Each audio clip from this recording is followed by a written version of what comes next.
Hey guys, I just want to open this up and tell you all that I'm not a Packers fan, but I want to bet. Falcons are 2-0. We'll get to that a little bit later. Wow, Falcons dropping less than 10 seconds. But yeah, we're at the Falcons game. I'm next to a Packers fan. And we're making some friendly wagers throughout the game. And I let them know, I was like, hey, man, your jersey for my jersey. And, well, The results speak for themselves. yeah, probably the last time I'll ever wear this jersey. It's a 2X, and it's an Aaron Rodgers jersey. But you know what? It was more so about taking something from him than getting something from myself. So, well, something that he swore was going to happen. Yeah, he had to leave the game in a undershirt, a muscle shirt, or a shirt as they call it. Right? Can't use the other term that we all once called him. Was he an Atlanta native, or was he? Does he live here? Do you know? I forgot. We talked about it, but I forgot. But he was a really cool guy, man of his word. We talked shit like the entire game. He apologized one time. He's like, hey, bro, I'm just talking. I'm like, no, bro. I'm not sensitive. Like, I talk shit like as long as you ain't talking about me, my family, my wife, like we talking about these guys out here that we don't know or these teams that we pay to watch. Bro, you're good with me. Well, basically, I'm not a bitch. I'm at a football game. I understand the climate of where we are. I have to go to work in the morning. Okay. I can't explain to my boss that, hey, I'm not gonna make it to work tomorrow because I got a battery charge because I got into a fight at a Falcons game. Why? He was just the team. Right. Well, you run that back and you throw that to anybody, they're gonna be like, okay, I see that you got bigger issues than we thought. You know what I mean? Because it'll be like, well, if you do this over this, I know that you'll flip out over something because this deals with your money here. So if something else happens, that should be more important than that. So, your security and stuff is here. Yeah, man, but it was a great time. Falcons dub 2-0. But really quickly, before we get into the show, I just want to do a special shout out to Dexter Shaw, aka Big Deck, Big Shaw. OG, rest in peace. So many words that I can say. And thank you. I miss you. And I see you, mister. I'm just going to leave it at that for this platform. But I'll tell you, Parlay Pete, all the funny shit that I used to like say in high school and early college as I was like finding my adult funny voice. Oh, I would just take from him. I would just take funny shit from him and then just repeat it because the only people who knew that he said it was like Trail. It's like, well, you're not gonna tell me that I took this from your daddy, like,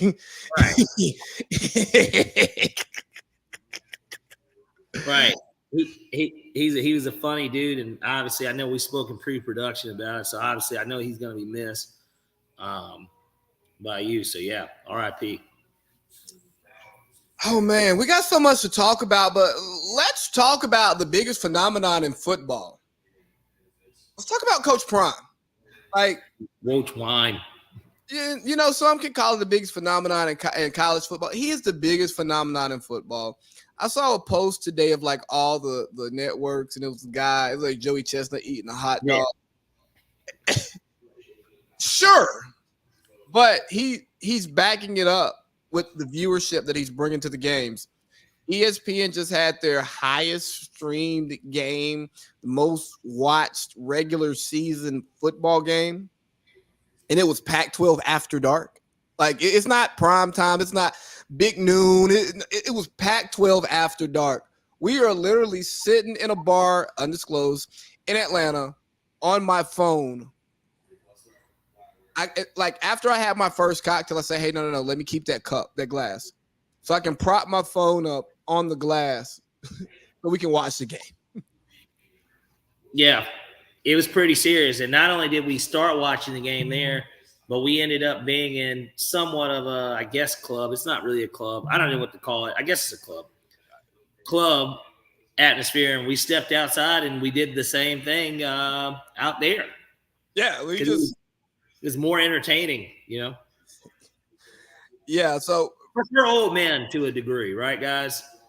We're not old men, but we're not. Well, not a spring chicken. When you're going out to get out of the house versus going out to look for something, it is so much easier to be like, you know, I didn't want to be in the house watching the game, but I still want to watch the game. Right. So we're going to watch the game because whatever's going on in here is, what does the kid say? It's not giving.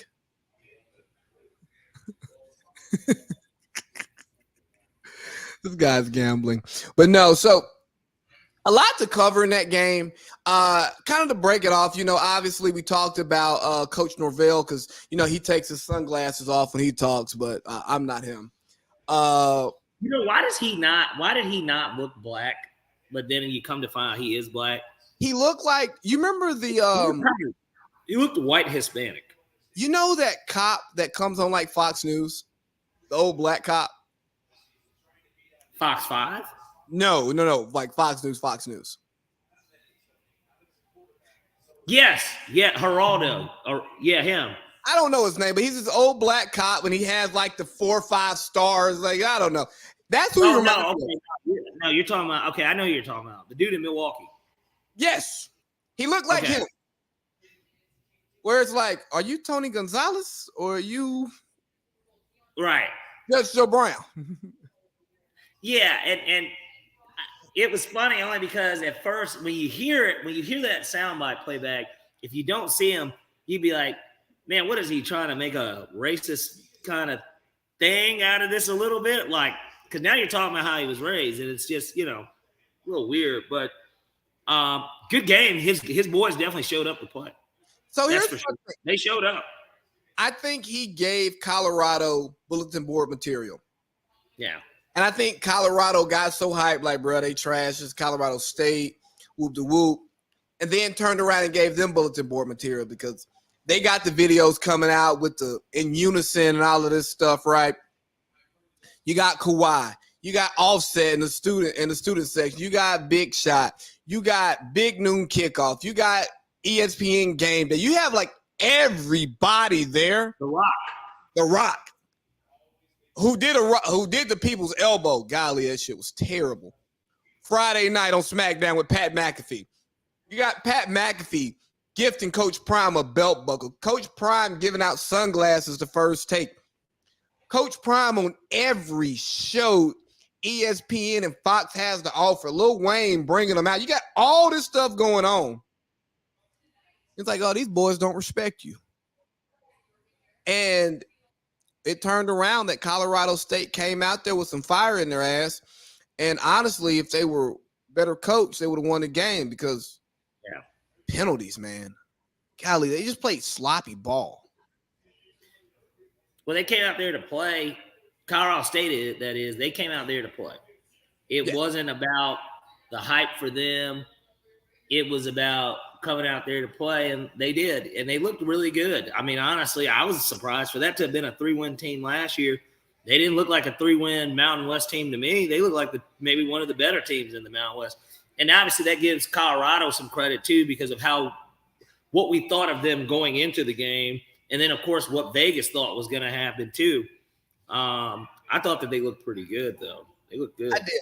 But, you know, the game did get spicy before it started. You had the little fake run-in fight on the field.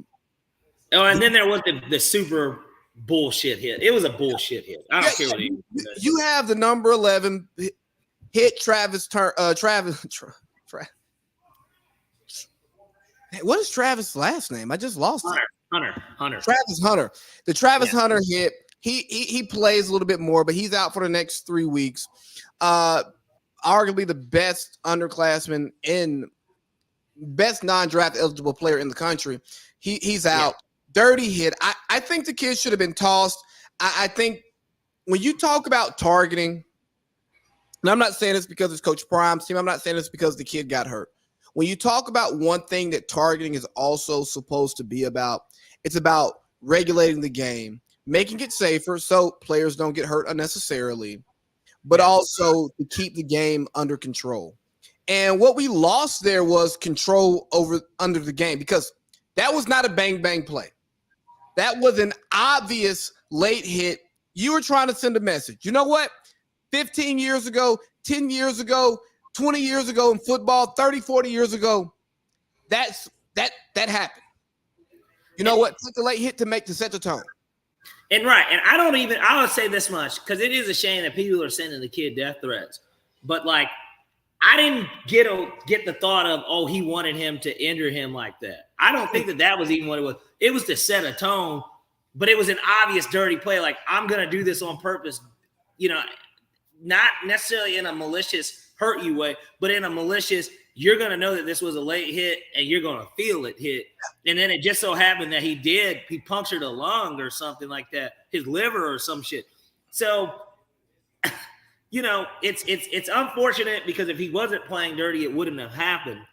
And, people wanted to see Travis Hunter against Oregon and USC. He's going to be out for those games. And he's a big part of what they do on both sides of the ball. If the man was talking about the Heisman, that's gone now because of that shit in reality. Lacerated liver. Lacerated liver, not punctured. But, I thought that he should have been thrown out of the game, possibly a suspension of another game. Because it was a dirty play. Like, it was Bush League. No, it was Bush League. And Little Dirk on the screen. I'm sorry. I didn't realize he was that short. Does Little Dirk look like a woman to you?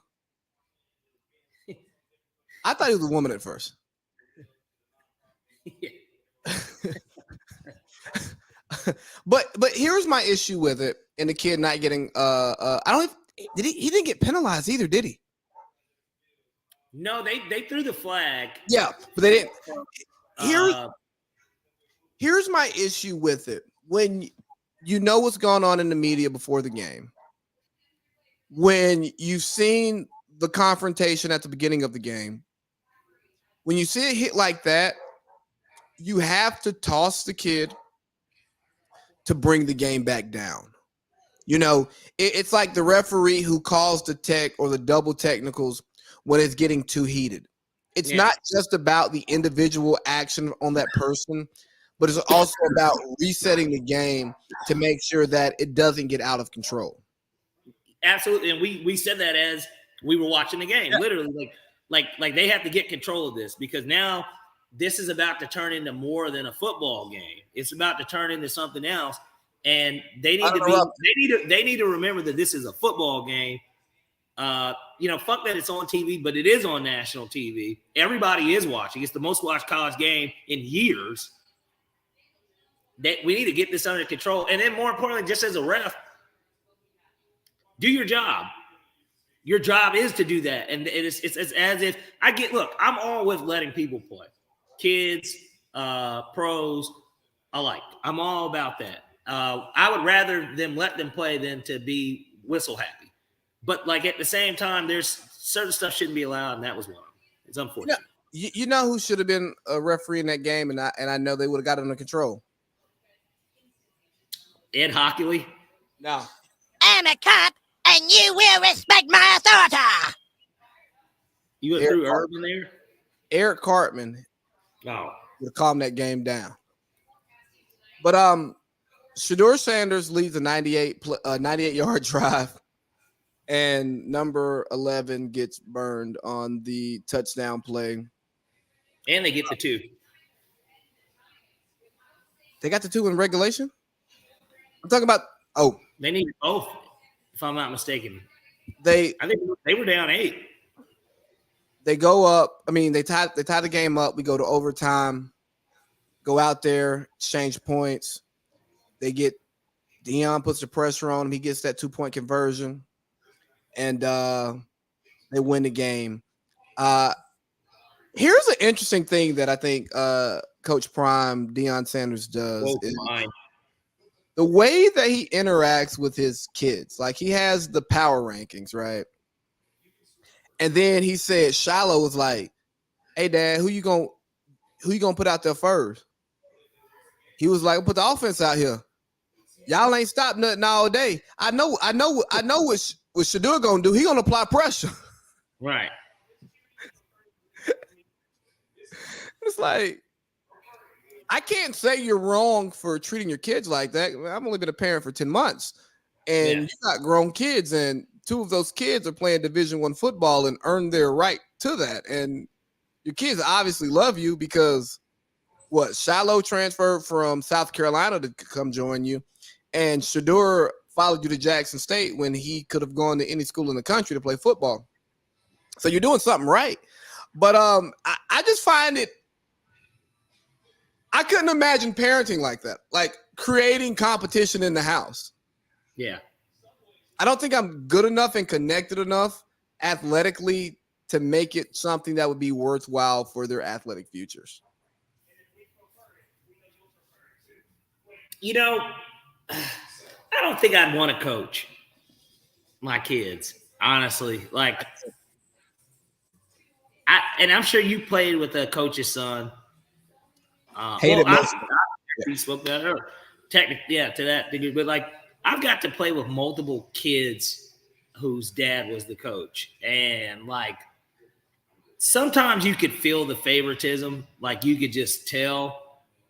And then there were other times, like it could be just rec basketball. Like, I remember I was like it's not to talk about it like that, but like, I was the best player on my team, and I knew I was. And like, there would be plays drawn up for his son because we both handled the ball. And you know how that goes typically, unless you've got like a really tall kid who you just dunk the ball off to get easy layups and shit. And I'm talking like, this is like 6th grade, 5th grade. I'm not passing. Whoa, but do you know when certain plays are ran up, who's supposed to take the shot? Yeah. And then there's always, option 2 or whatever. But either way, I wouldn't want to coach my kids just because of like stuff like that. Because I just used to look at that and I used to be like, if your son is that dude, he's that dude. It doesn't really fucking matter. Like if LeVar ever coached his sons, they were them dudes. I'm sure they were them dudes growing up. Yeah. It wasn't I'm gonna push it down their throat and they're gonna be the ones that do it. They were just them dudes. Yeah, I think Prime sets a good example by saying, even for Shador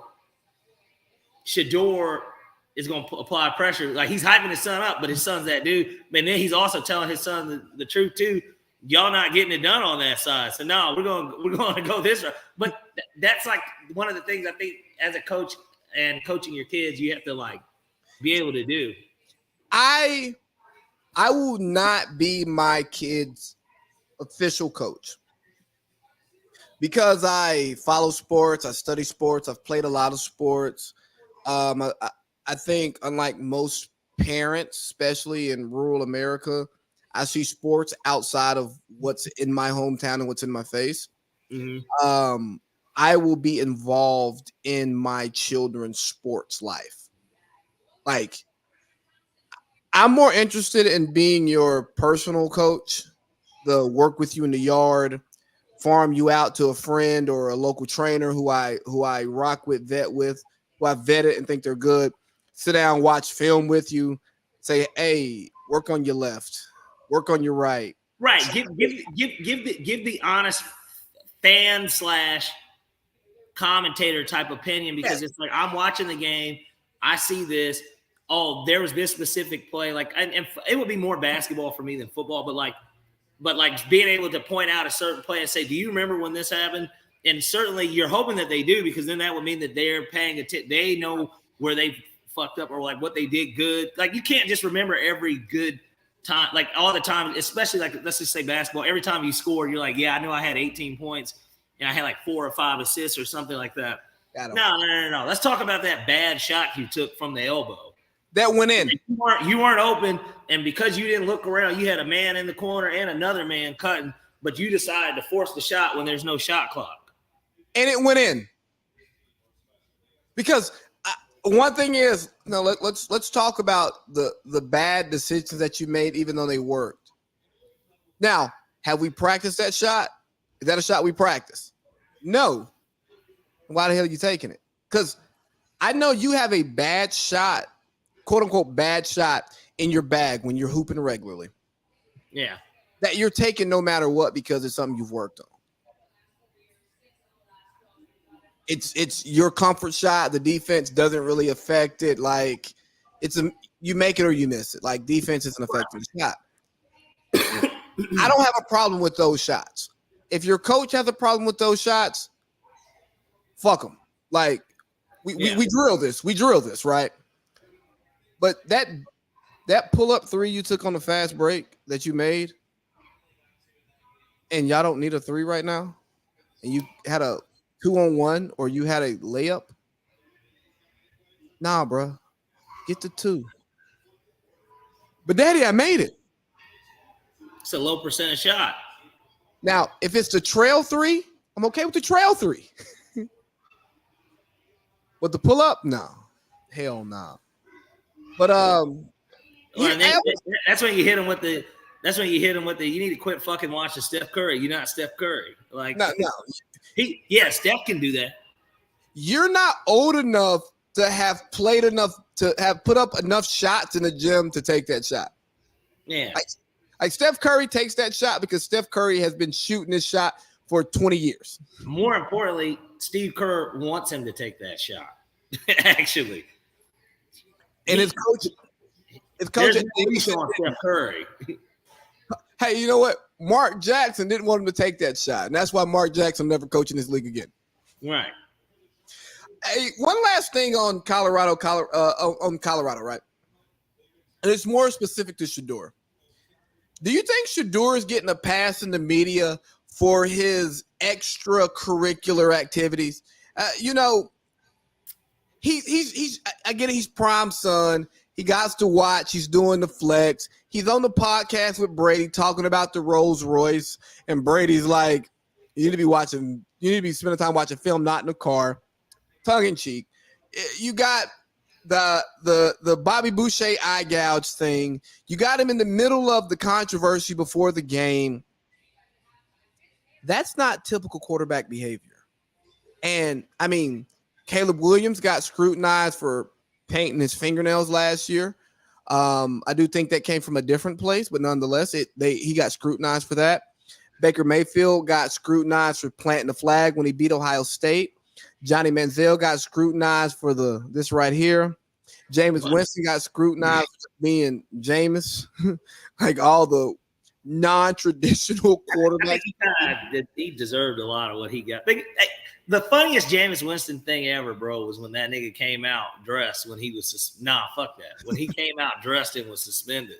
And Jimbo had to tell that nigga to go because he was warming up and Jimbo's like coming over. He's like, what are you doing? He's like, you're not playing. Like, he's like, go back in and change, man. Take the pads off. Like, why are you dressed up? You're not playing.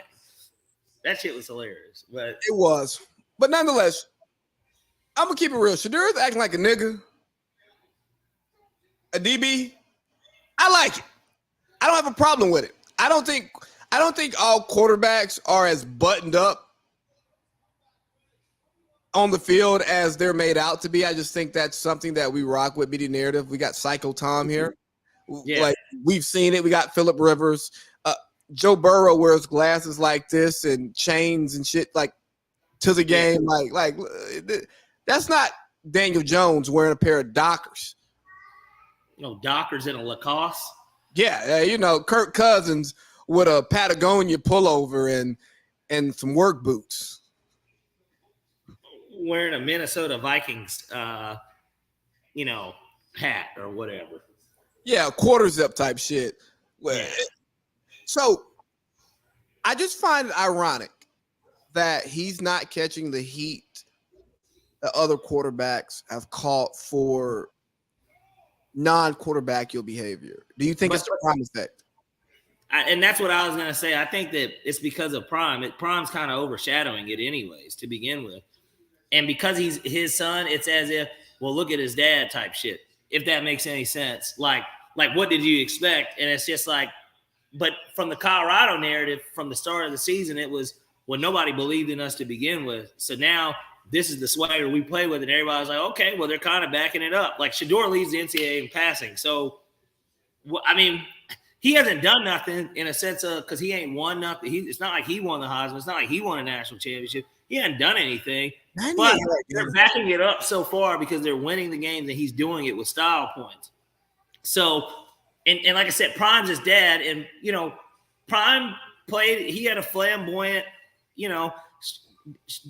Deion Sanders was like Shawn Michaels on a football field. You know what I'm saying? Like, or Shawn Michaels is the Deion Sanders a wrestler. Like how like Shawn Michaels is super duper flashy wrestler, but he fucking always delivered too. So it was like, I don't know. It's one of those things, and it just plays a part into their personality, and you could just see kind of how they grew up. That's a good dynamic to have, man. That father and son can be that way, and like nobody can really hate on that shit, like in general, or want to critique it because Prime accomplished it, and Prime, at the end of the day, he knows how his son should handle himself, and if something's an issue, he will handle it because he knows, because he's done it on every level now. There's nothing that can get changed from that perspective. I think that is the saving grace, and I think that's what makes it work, is the fact that his dad coaches him. As flashy as Coach Prime is, he's very thorough. He's about the book. He's about doing things the right way. He just look good while doing it. And the fact that his dad is there, aware of what's going on, and obviously can check him, it makes it okay. But let's pivot out of Prime. We're going to hit a couple of week 2 topics. But before that, I don't know if you saw Al looking Herb Street, but he had a look in his eyes like, why am I sitting across from this college football guy? he doesn't deserve to sit in a booth with me to talk about this particular league. The bear has gotten loose from the zoo. Bear down. Cocaine bear? Maybe at this point. Definitely looks like an organization on drugs. You got people that are quit, resigning from their job 2 weeks in. FBI raiding their house. You got quarterbacks blaming coaches and then coming back and recanting the statements. You got wide receivers that don't want to block on run plays and say that they're a top 3 wide receiver. You're spending. God? Who? Chase Claypool? Yes. Yeah, him. That guy. That's exactly who I'm talking about. Chicago's got a lot going on. This is and I said it in pre-production, are they the new Commanders of the NFL, dare I say? Are they trending that way? Do they look like – and you would have thought the Colts would have kind of been the organization that took over, but now the Anthony Richardson pick, at least 2 weeks in, doesn't look like as bad a pick as we thought it was going to be. I mean, I think they're up there with Jimmy Haslam's Browns. They're so talented, though. The Bears aren't talented, so that's why I'm throwing them more in the wash. Like the Browns are talented. They have a DPOY candidate. I mean, Deshaun Watson, at the end of the day, is at least before they got him on paper, was still a top 5 quarterback at the time. Like the last time he was on the field, he was a top 5 player just on a bad team. Like, yeah, he spent too much time on the mat or the table. Or just anywhere at this point. He spent too much time with a towel on that he kept wanting to take off. Yeah, it's throwing the towel. Yeah. But no, so where do you want to start with the Bears? You want to talk about the on-field product that they're putting out there that's not watchable, that we haven't watched? You want to talk about their DC stepping down and allegedly having his house raided by the FBI? Or do you want to talk about Justin Fields and his comments that could have been taken out of context? Well, I think we have to ask ourselves in that type of situation, which came first, the egg or the chicken? What causes all of it? It's the play on the field, because winning cures all. So we could start with the product on the field. Somebody on Twitter had pointed out on that last possession when they were down 3 in the last 2 minutes against Tampa on Sunday, that the Bears ran the same screenplay 3 times in a row. to end that game, and that's how he threw that pick six because they knew what they were running. The first time they ran it, it was completed and then got called back because of a hold. The next time they ran it, it was an incomplete pass that was almost picked off. And then the third time they ran it, he did throw an interception, a pick six. And that, pretty much ended the game.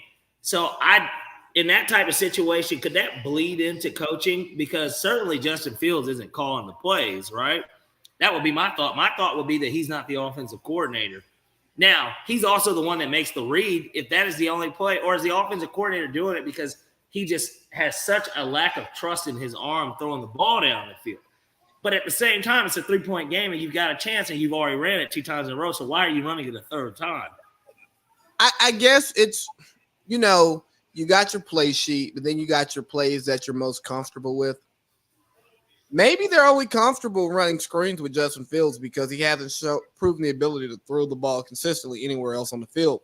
Because I saw, they had a receiver running hot down the seam and sack. I believe your receiver was wide open on one play, and they showed him clapping his hands because he was so open, and he's like, what the fuck, type of thing. Who knows? Who knows if that is the case? I mean, I would think that Justin Fields could throw the ball. He's been playing quarterback for a minute, so it feels like he could throw the ball. But it's a lot that's clearly going on there. And my thought would be more than anything, polls at the end of the day, once this season's over, they're going to finish. And I'm actually a little surprised, Lee, of course, because I know you were so big on them. You had them winning the division. You set the fucking mark really high for them. I think that Eberflus is going to end up getting fired anyways, and they're going to need to bring in an offensive coach to work with him. I'm going to take that Bears shit I put out at the beginning of the year. Sometimes you swing for the fences, and sometimes you strike out. Okay, guys? Yeah. I'm just going to take my L. I swung for the fences and I struck out. But I think you start with the play on the field and kind of looking at Justin Fields' comments. He talked about coaching and him being robotic and him thinking and not playing. Right. And I think that's part of it, whether it's the media pressure, whether it's him not playing up to the standard that he's played his entire life, whether the NFL being too much for him, whatever the case may be, right? I do believe the way he is being coached is not bringing out the best talent, is not bringing out his best attributes. Now, I'm not saying that he is an NFL starting quarterback. I'm not saying that because he's not shown me anything to believe that he would be good in the NFL. For one, he was an Ohio State quarterback, okay? Your Ohio State quarterback, usually NFL, it's not for you. But at the same time, CJ Stroud, although a lot of garbage yards, has more 300-yard games in two games than Justin Fields has in 20-something. In 2 seasons in 2 games, right? And 27 starts. So I didn't like the way that. Here's the thing I don't like about the Justin Fields comments, right? I think the comments were accurate. I think he told the truth. I think that the way he's being coached is leading to him not being as comfortable playing. He's not playing naturally. But you got to understand, in today's society, in this clickbait world, when you say something like that, it's going to get clipped up. It's not going to be taken into context, because as I read it, I didn't think that he was taking a shot at his coaches at all. I think he was speaking to what he's being coached to do and the expectations they are setting for him. He is not comfortable doing that. So because he's not comfortable doing that, he is thinking about what the next move is and what the next move should be. And when you do that, you don't play. I understand what it's like to play free versus playing uptight. Had issues, and again, my sports career is nothing significant, but I played high school football. And there were times where I'm in the starting spot. I know I'm in the starting spot. I'm there. I'm here. Solidified. Cool. Great. Played free. Talk shit. Had fun. But then there were other times where maybe put back-to-back bad games. I had some issues that happened where I didn't really coach benched me for some stuff that was not football related, not on the field the way I played on the field, right? But then when you come back, you have that pressure and you're thinking about not messing up versus thinking about doing what you're supposed to do. And I think that's that is what is happening with Justin Fields because he's not playing well. He's not comfortable in his role. He's not comfortable in his standing in the franchise. And he understands that, hey, this is year 3, it's contract year. If you ball out, hey, you get your fifth year option picked up. If you don't, they decline your fifth year option. NFL pretty much says for a quarterback, you get your fifth year option declined, you're kind of done. You're now a career backup or you're going to camp and you're competing for a job. And looking at his status, one of the top rated quarterbacks coming out of high school in the history of 24/7 sports, rivals, all that good stuff. Looking at him at Ohio State, UGA, Ohio State, he's not used to being the underdog. He's used to being the top dog, and right now he's playing like an underdog and not a top dog. So I just think it's this whole thing has him playing. I think this whole thing has him in a situation where he's not playing his best, but in saying all of that, he hasn't played well his entire career, and I'm not sure if the guy's good. I know he's talented. I don't know if he's good. I think he'd be a great pickup for a team that doesn't know what they have, but knows that what they have isn't it. And, then there was that weird rumor. Garrett Wilson apparently, it's just a random rumor that came out. Obviously, they played together at Ohio State, that he purposely might be trying to get out of Chicago to where once it's out of the running, the Jets make the run for him, and they bring him in instead. I mean, I would not go to that degree because I am not one. I'm a bit more conservative. I'm not going to take a job with a bad base salary that's loaded in incentives and commission. I like a good base salary. I want to know what I'm making, and I will accept not maximizing my value for comfort, for stability. Right. But you know what? I'm also not a 5-star, 99 rated prospect coming out of high school. So that's true. But I don't know. I could see how maybe that could even happen if they're going to move on from him. And the Jets do. And I guess it would be the whole Aaron Rodgers thing. Nobody knows. It just But if he did go to the Jets and they were willing to part ways with him, let's say they start 0-5 and they know that that's not their guy and they're in the Caleb Williams sweepstakes, they're already maybe potentially going to be starting over anyways because they're going to get rid of Eberflus, right? Eberflus or not, Justin Fields was out of there this year.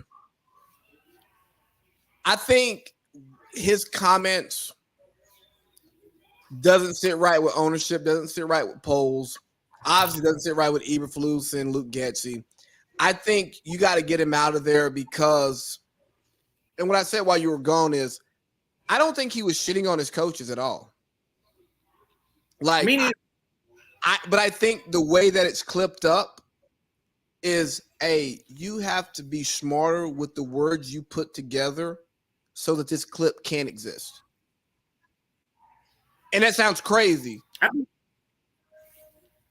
I think that he was just more so, I took away more so that he felt he's overthinking it because of how he's being coached. And it's not on the coaches, it's on him. But he, in the back of his mind, is constantly thinking of the coaches. Hey, I made a comparison to myself. Have you ever been like on a team where like your spot in the rotation was not cemented and you knew that you could not have a bad game? Yes. And absolutely. Junior year, I played JV in 10th grade, but junior year, we had like a whole, for like one guard spot, there's like 3 people playing to get the starting spot. And like, you didn't want to take a bad shot Well, it wouldn't even be a bad shot. You didn't want to take a shot that you didn't know you were going to make because you knew that you might get pulled. Yep. And so same thing happened to me like in football. Like stuff happened and it's like, hey, if you don't play good this week, you might not be playing next week. Well, now I'm going to think about not messing up versus playing football. Yep. And I think he's worried I can do to not mess up. Right. And he's thinking about not messing up instead of playing good football. But hey, last thing on the Bears. DC steps down after 2 weeks and allegedly has his house raided by the FBI. Are we talking about a drug ring here? But they said that wasn't true either. No. They, from what I saw today, well, Rappaport came out and said they did not raid Hallis Hall. They did not raid any of the coaches' houses. But the report did not. But what Rappaport said, he did not say that they did not raid the DC's house. But he's a coach. No, I'm saying the head coach, Eberflus. Oh. He's not a coach anymore. He's stepped down. All I'm saying is, and I know the way to play out if this guy was doing anything he had no business doing. The Bears had no idea. Nobody in the building knew. He was living a double life. The herd guy type stuff, right? Selling on the south side. Yeah. Looking on the north side. Exactly. They're going to say they had nothing to do with it, but I find it hard to believe that nobody knew a damn thing about whatever wild illegal activity that this guy could have allegedly been doing. But here's the thing. When it comes to an organization that's already having missteps, the resignation and the allegation is enough for us to say, you know, what's a little smoky out here? Time to burn it down, man. Scorch earth. And then the fact that mental health is such an easy scapegoat at this point for most people. Hey, you people can't question what it it. is. But I'm just saying, you can't question what it is, right? Like, true. Are you depressed or what is the mental health? Are you stressed? Like what is the mental health? Like nobody can question exactly what's going on. It's like he's dealing with a personal matter. It's like with Stetson Bennett, for instance, the same thing's going on with the Rams. Like he got placed on the non-illness football list, and Sean McVay says out of respect, nobody knows what it is. Bro, Stetson is drunk and high and showing up to meetings late and smelling like skunk. That's my opinion. Some rehabs for a month. Yes. Yeah, like Stetson was at UGA. Stetson was in college for like 7 years, and he didn't graduate. I'm not knocking him because that guy can go make money in the city of Athens for the rest of his life. He'll never have to buy a drink or dinner in Athens or Atlanta for the rest of his life, so he's fine. But but let's get off of this crappy team and let's talk about another crappy team. That looks kind of like crap. The Browns. Is that fair to say they look like crap? Have you seen the uniforms? You didn't like the white? I like the white. No, I like the white. I was just saying in general because they're brown. Yeah. Anyways, unfortunately, the Browns lost on Monday Night Football because Deshaun Watson played like he spent too much time on the table and not on the field. And sadly, Nick Chubb has broken his leg again.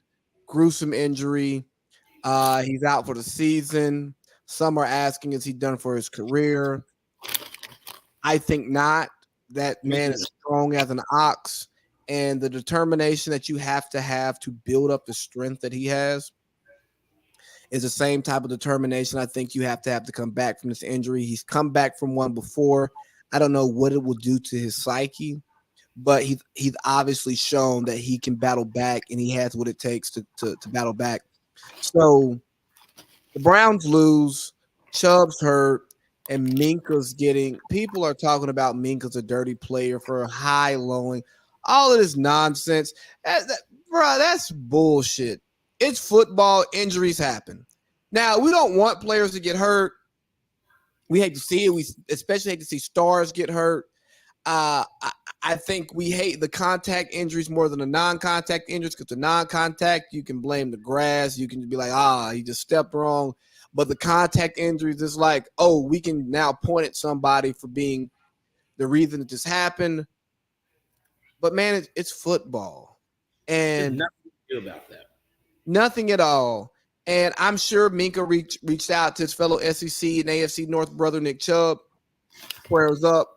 I'm sure Nick Chubb is like, you playing football. And in Minka's statement, one thing I like when he said that anybody talking about I should have hit Nick Chubb up high has obviously never hit Nick Chubb. There's nothing that you could do about the hit. And more importantly, he got injured on the play too. Shit. He was out the rest of the game after the play.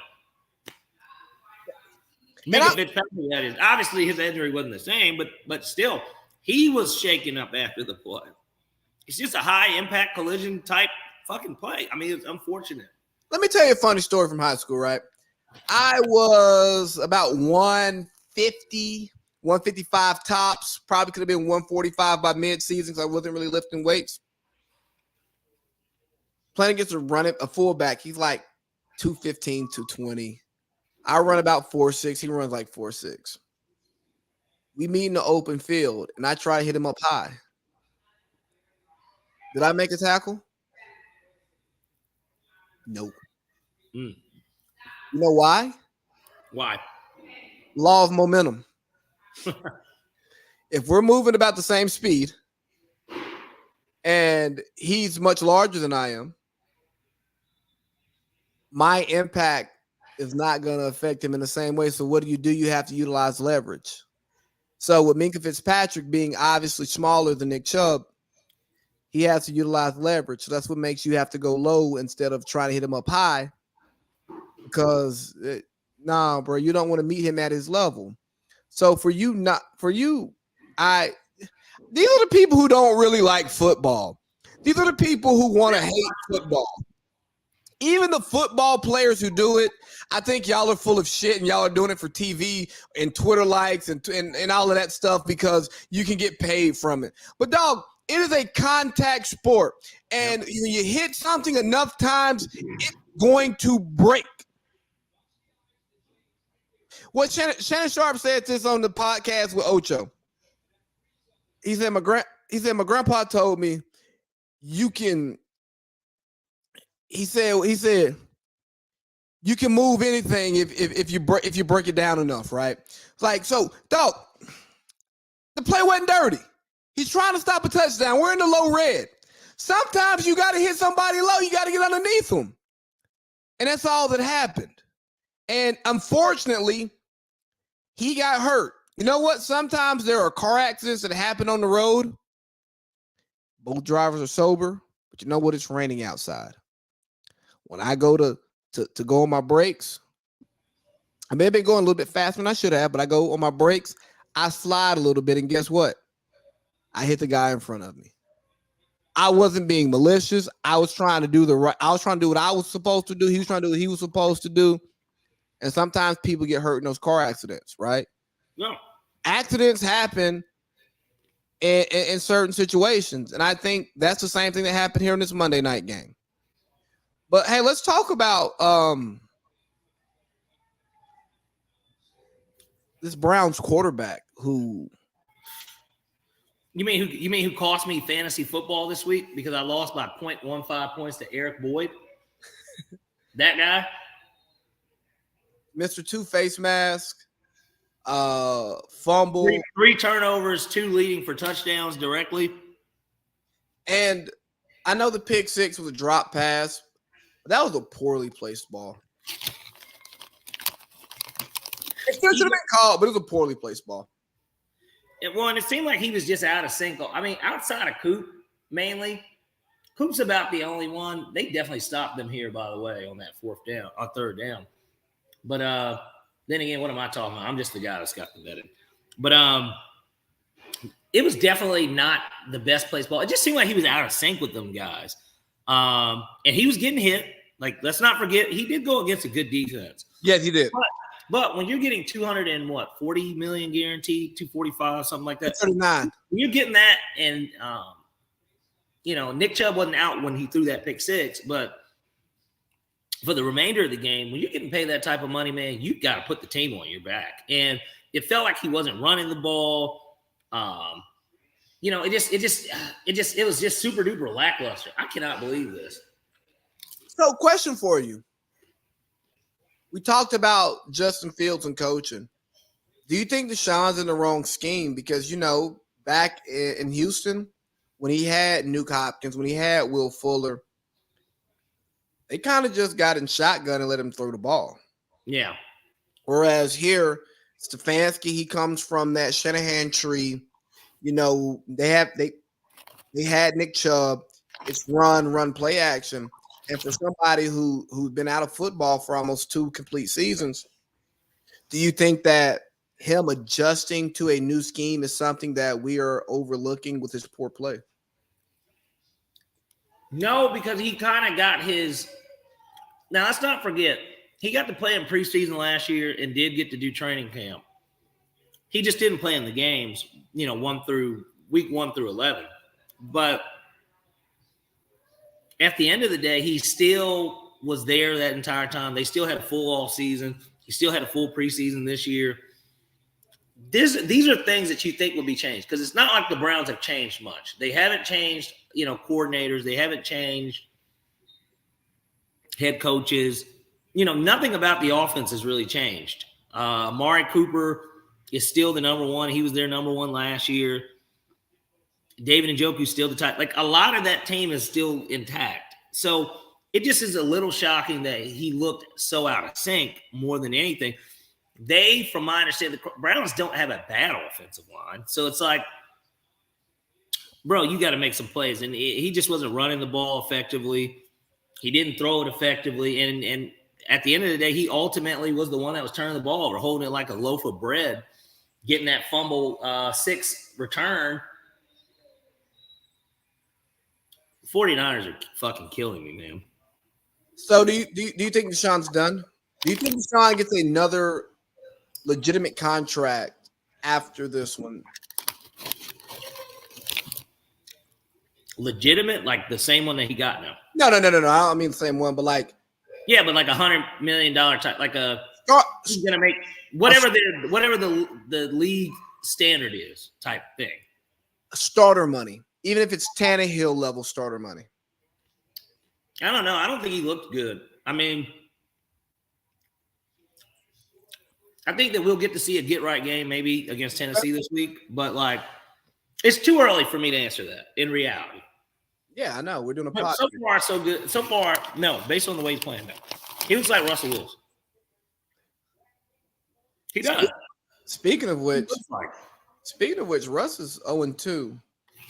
And Sean Payton's getting a little jazzy with the press because he talked about, plays coming out slow, taking too long to get out of the huddle. And, he was blaming Nate Hackett for coaching the team poorly, but it sounds like some of the same issues that they had under Nate Hackett, they're having under Sean Payton. And instead of Sean Payton taking responsibility for not coaching the team up to standard, he's blaming it on Russell Wilson. That's what it sounds like to me too. They just they're not playing well. They're not playing well. They're not finishing games because in both games that they've had this year, they had the lead. They could have won the game. They've lost both games by a combined 3 points. So it isn't like they couldn't have won these games. But the issue is that they're at home and that they're playing, against a division opponent. And And then in another one with the Commanders, a team that you really should have been beating anyway, especially because you needed to get that win. And maybe because I haven't got to watch the Broncos play yet. And that's a good thing because I think by now, by week 3, we would have seen Russell Wilson already twice in prime time. So maybe it's a good thing I haven't got to see them play because either, we're too busy celebrating our victories or whatever. There's just better football on or something. I don't know. But, I am a firm believer that Sean Payton's a really good coach. I agree. We got for over a decade and a half. But the same way that Belichick has come down to earth without Tom Brady, what puts Sean Payton above that? We want to elevate Andy Reid over Bill Belichick because of what he's doing right now. Andy Reid has Patrick Mahomes. He has the best quarterback in the league. Yeah.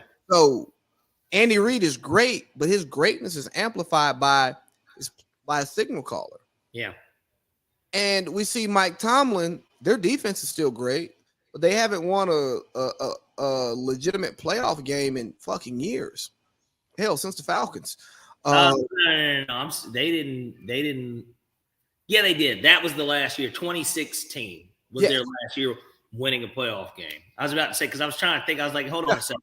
They didn't win one in 2017 because they didn't. They lost in 2017. We won a game in 2017. And you know what? Tomlin doesn't have a great quarterback anymore. And even though Ben stayed longer than he probably should have, kind of like Al right now on Thursday Night Football, he wasn't good anymore. What's up with you and these shots at Al? You really don't like Al Michaels for whatever reason. And it's just like you grew up on Al just like I did. Like Chris Collinsworth's fault. You blame Chris Collinsworth for not liking Al Michaels? Same reason why I don't like Tirico. Tirico's taken a step back. He's lost his fastball. He used to be way better on Monday night. I'm not saying he's bad, but like he's taken a step back. He's lost his fastball a little. You know how there are certain kids your parents didn't want you to hang around? Yeah. That's Collinsworth for me. There's just certain people in football media that you just shouldn't hang around because they just bring your value down. So he's just bad news, huh? Guilt by association. Yeah, but Collinsworth, remember, I think we joked about this. Collinsworth smokes a pack of Camels or some Cools. During the game, when that camera's off, Collinsworth smokes like a New Yorker. I'm talking a New Yorker on his smoke break in the middle of February.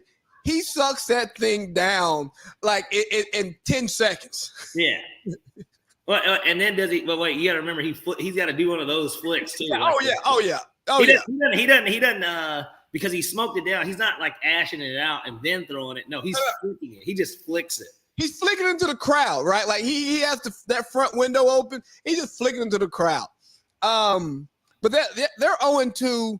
I'm not shocked that they're 0-2 because I just don't believe in Russ. And again, I think that Sean Payton needs to have a Hall of Fame quarterback to be the Sean Payton that we remember him to be. Yeah. The league's prodigal son, though, 0-2. Only team in NFL history to go 0-2 with 50 points and 0 turnovers through 2 games. The Los Angeles Chargers. I bet Brandon Staley's seat is hotter than this neat bourbon I'm about to sip.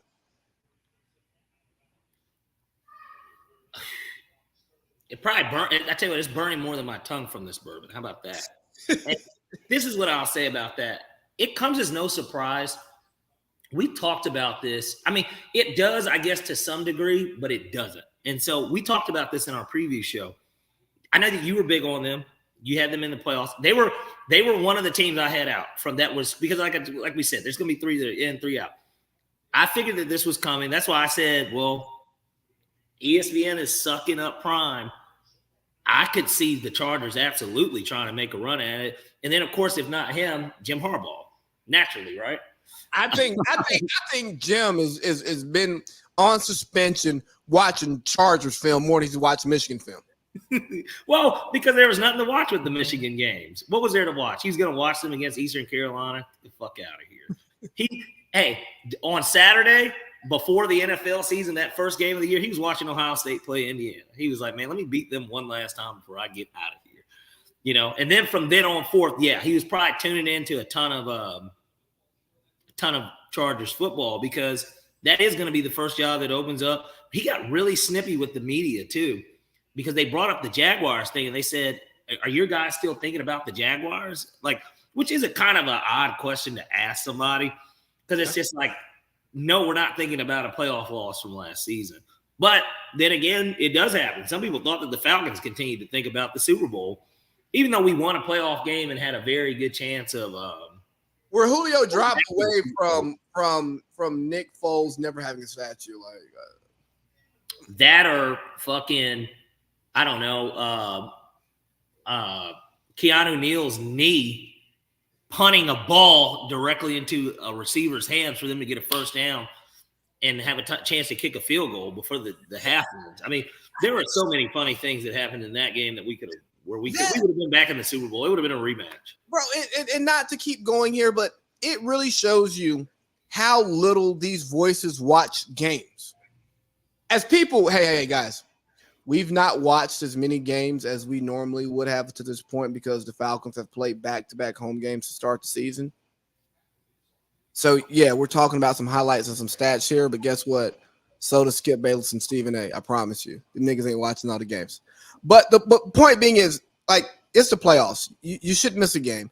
And when you're talking about, oh, the Falcons just haven't recovered from that Super, you just didn't pay attention to the Falcons.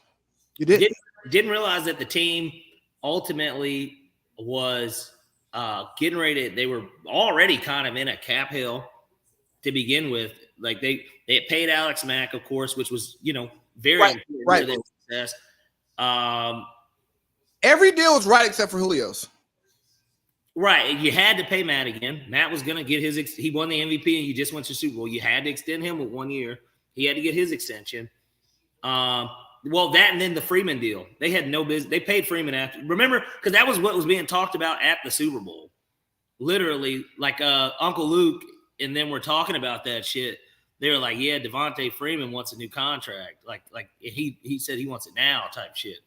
And they ended up giving Free the contract. And, you know, it was just the downhill. You lost Kyle. You hired Sark. Because that was a left field hire. In reality, it was super duper left field. He'd never been an offensive coordinator in the NFL. And then even his college record, he was so as a coach at Washington USC. It's not like he was a national championship contender while he was there. Like he gets blown like he's won though. Well, they're blowing him even more after that Bama win. You know, now it's a, you know, is Texas gonna be that team? But I digress. Either way, it's just one of those things where if everybody pays attention to it, a guy like Brandon Staley, he's getting chipped away at, but he's kind of doing it to himself in reality. They had no business losing to the Titans last week. Not surprised they lost. No. Because it's just one of those games where, like, Mike Vrabel, oh, is that a safety? No, they called it short. I don't know if his knee was down. But no, that's a safety. It should be, but they called it short. Yeah, I was going to say, I don't think his knee ever hit. Ref got points on New York. Ref's friends has points on New York. Yeah. But that's a safety. Get out of here. Let's hit another 0-2 team very quickly as we wrap up this first hour. We got the Bengals 0-2. They started 0-2 last season. Yeah, I'm not worried about them being 0-2. I'm more concerned about Joe Burrow's calf injury flaring back up, which tells me he probably came back early. Calf strain. Aaron Rodgers had a calf strain in the preseason. Achilles, KD had a calf strain in that playoff run with the Warriors. Achilles, Joe Burrow's been hurt. He takes sacks. And I'm not speaking Achilles on him, but I am speaking that if Joe Burrow is not himself, it's hard to dig out of that 0-2 hole with Joe Burrow not being Joe Big Balls Burrow or Joe Burrow taking 2 to 3 weeks off to get back to 100%. It's just hard to get out of that hole. So I think they're not going to succeed at the level that we expected them to. But I do think they are going once they get Joe back healthy, I think they're going to be as good as we thought they'd be. So funny enough, I was listening to 92.9 this morning when I was taking my daughter to school. Kevin Butler, do you remember him? He was a kicker at Georgia. He was an All-American kicker. Do you remember him? I remember his name. He was with Mark Richt. I'm trying to think. He might have caught the tail end of Murray. Okay. And then it was with the team, mainly the team before them. But he was he's an All-American kicker for Georgia. Okay. And he said that he had the same injury, the same exact injury. It's not just a calf. He said it's like a certain type of calf strain to where that thing, he said it doesn't, he's a kicker, right? So like he uses his leg. But he's like, it's one of those injuries, he said, man, it takes a really long time for it to 100% heal to where he's clearly, and you could tell, I guess, from week one, he threw for 86 yards. He's playing in pain is what he's doing. You know, it's not turf toe, guys. It's a calf injury. And look, I'm not a medical professional, but like you just said, you look at all these guys that have these calf strains and what's happened to them. You just paid him all that money. Shut him down if he's hurt. You know, shut him down until he's healthy. And I know that it disappoints him and it'll disappoint the team because it does feel like they're a team that is right there. And you did just pay him. And now you've got to pay Jamar Chase and T. Higgins, even though that's not going to happen. One of those guys, well, Jamar's going to be there. T. Higgins is going to be the guy you're going to have to trade. Yeah. They should have moved him in the offseason. Would have been great here, right? No, because Desmond Ridder throws the ball. Well, we would figure out everything later. That's the point, right? Yeah, even if we drafted a quarterback, whatever. But I won't get into that. Point being, I think there's optimism if he really does recover. Okay. Of course, like there's going to be the optimism there, but like it doesn't look good. And like I said, their 0-2 is a bad 0-2. It's the worst kind of 0-2 because you're 0-2 in your division already. Yep. And that division, I think, like we said, you know, you could argue is the best of it. That and the AFC East, those are the best divisions in football. Even though the NFC South and the NFC East are looking like the best divisions in football. You. Hey, let's get to this last 0-2 team because there were talks about them trading. I was about to say the New York Giants. No, we don't care about that. It could be 0-2. But yeah, we're talking about a team that's was rumored. I won't say rumored. People wanted them to trade their quarterback to the Jets. But they doubled down and said, hey, we were good last year. We believe in what we got. I'm going to trade you nothing for Cam Akers. The Minnesota Vikings, huh? Yeah. I think it sets up perfectly for us to get Captain Kirk in here if Desmond Ridder doesn't end up being the guy. Which, by the way, I know we're going to get the Falcons first after this. But and I guess we'll talk about it then. But Kirk Cousins could be one of those guys that is traded in reality. The Jets might be the team that takes the waiver because it kind of sits perfectly with them, right? Then why trade for Akers? I don't know if they just don't believe in Madison. The issue is Madison looked good every time in limited capacity when he replaced Dalvin Cook and when he played alongside him. He would have pretty good games, honestly. I think it might be an offensive line problem, potentially. Now, look, they had 2 O-linemen out in that Eagles game. So it's just a lot going on. And then, I don't know what that does to the psyche of Madison, especially considering you traded for a running back and then he was getting death threats. And that's like the first thing you do. You go and get a guy who's about the same age as him, kind of the same type of runner, too, to be completely honest. They're very similar running backs to a degree. Akers better pedigree, though. Yeah, there's the Florida State aspect. And I'm trying to think. I forgot where Aaron Madison came from. But well, Akers was like number 1 running back in his class type shit, too. Yeah. Well, and if you remember, when he came back from that injury the year the Rams did go to the Super Bowl, they were force feeding the hell out of him the ball. He was getting the ball a lot. Yeah. He's good when he's good. He's like 25 carries a lot. Like that, like every down back, they were giving him the ball. He was touching the ball a lot on that team. And he finished the year strong last year. His last 3 games, he had 100 yards in each of those games and 3 touchdowns. Or a touchdown in each game. Well, so yeah. At the end of last year. Well, he doesn't want to block, and McVay. He's out of favor with McVay. Yeah, and that's what it is. And once you fall out of favor with McVay, he wants you gone a la Jared Goff. Jared Goff is still a good quarterback. Is he Matthew Stafford? No.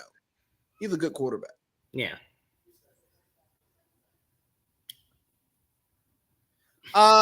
Anything else? It's a must-win game, just before we move on from this topic. Must-win game, though, with the Vikings and Chargers. Whoever loses that game. Season from hell.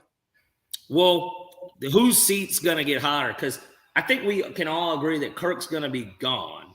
Yeah. I don't think that they're going to renew Kirk. So Kirk's probably gone no matter what, unless they win the Super Bowl or go to the NFC Championship. They might do it.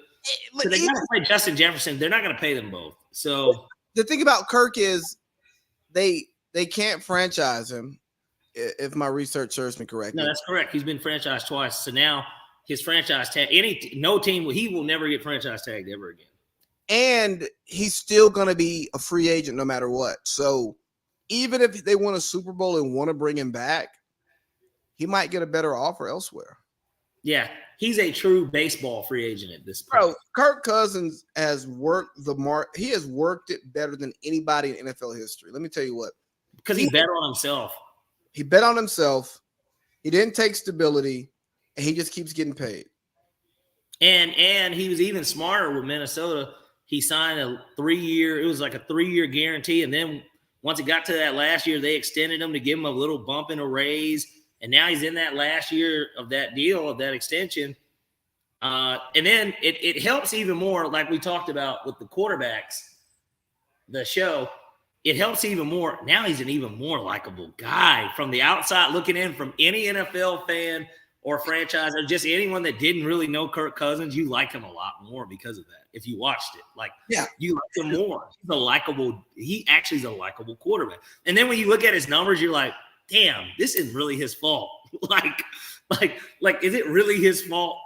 I tell you what, when we talk about Matt Ryan, Kirk Cousins to me is closer to Matt Ryan than like a Derek Carr. Like that would be more of who I would rather you say is like Matt Ryan. I don't think that Kirk Cousins is better than Matt Ryan's prime run is way better than Kirk Cousins' prime. And not just because they went to the Super Bowl and he won MVP. I just think that you could take that season out and Matt's still been a better quarterback than Kirk Cousins. I'd agree with you. Anything else from week 2 that you want to hit? Not until we get to segment 2 here with Falcons First coming up.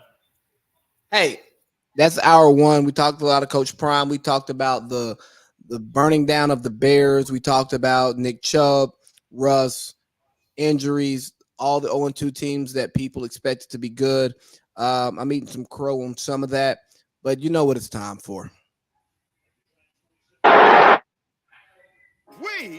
are all here to do what Falcons do. Look at that. Guys, here's what we're doing. We're going to run the piss out of this football. Hey, I got you. We're getting ready to run the piss out of football. Time to get something going. I got you. Bijan.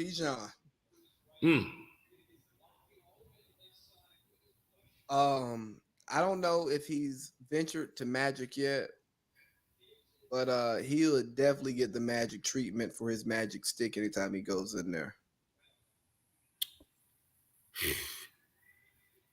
I mean, he's the toast of the town at this point, right? I think that's fair to say, right? I mean, was it 22 touches for 172 yards? Yeah, something like that. Yeah.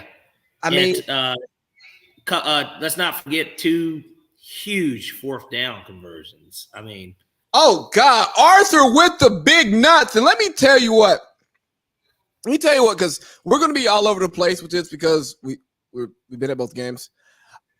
Yo, Parlay Pete, when we kicked the field goal to go up, I thought Arthur was about to go for it again just to bleed more clock.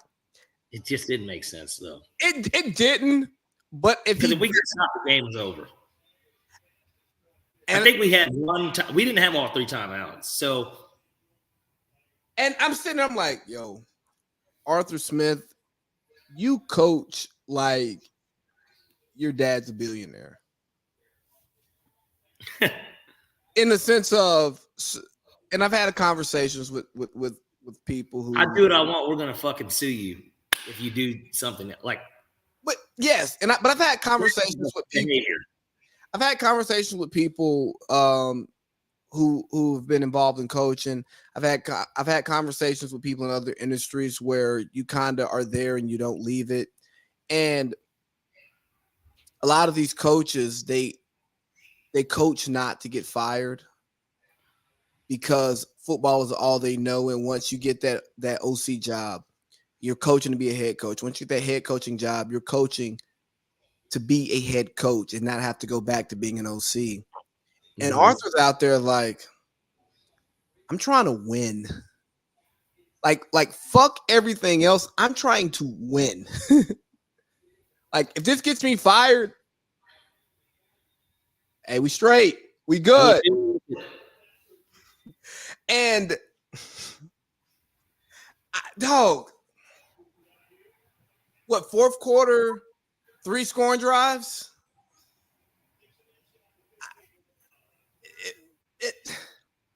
I loved every minute of it. I think it justified everything that we've said about him as a coach, that he is a good coach. Now, look, is the running game sexy?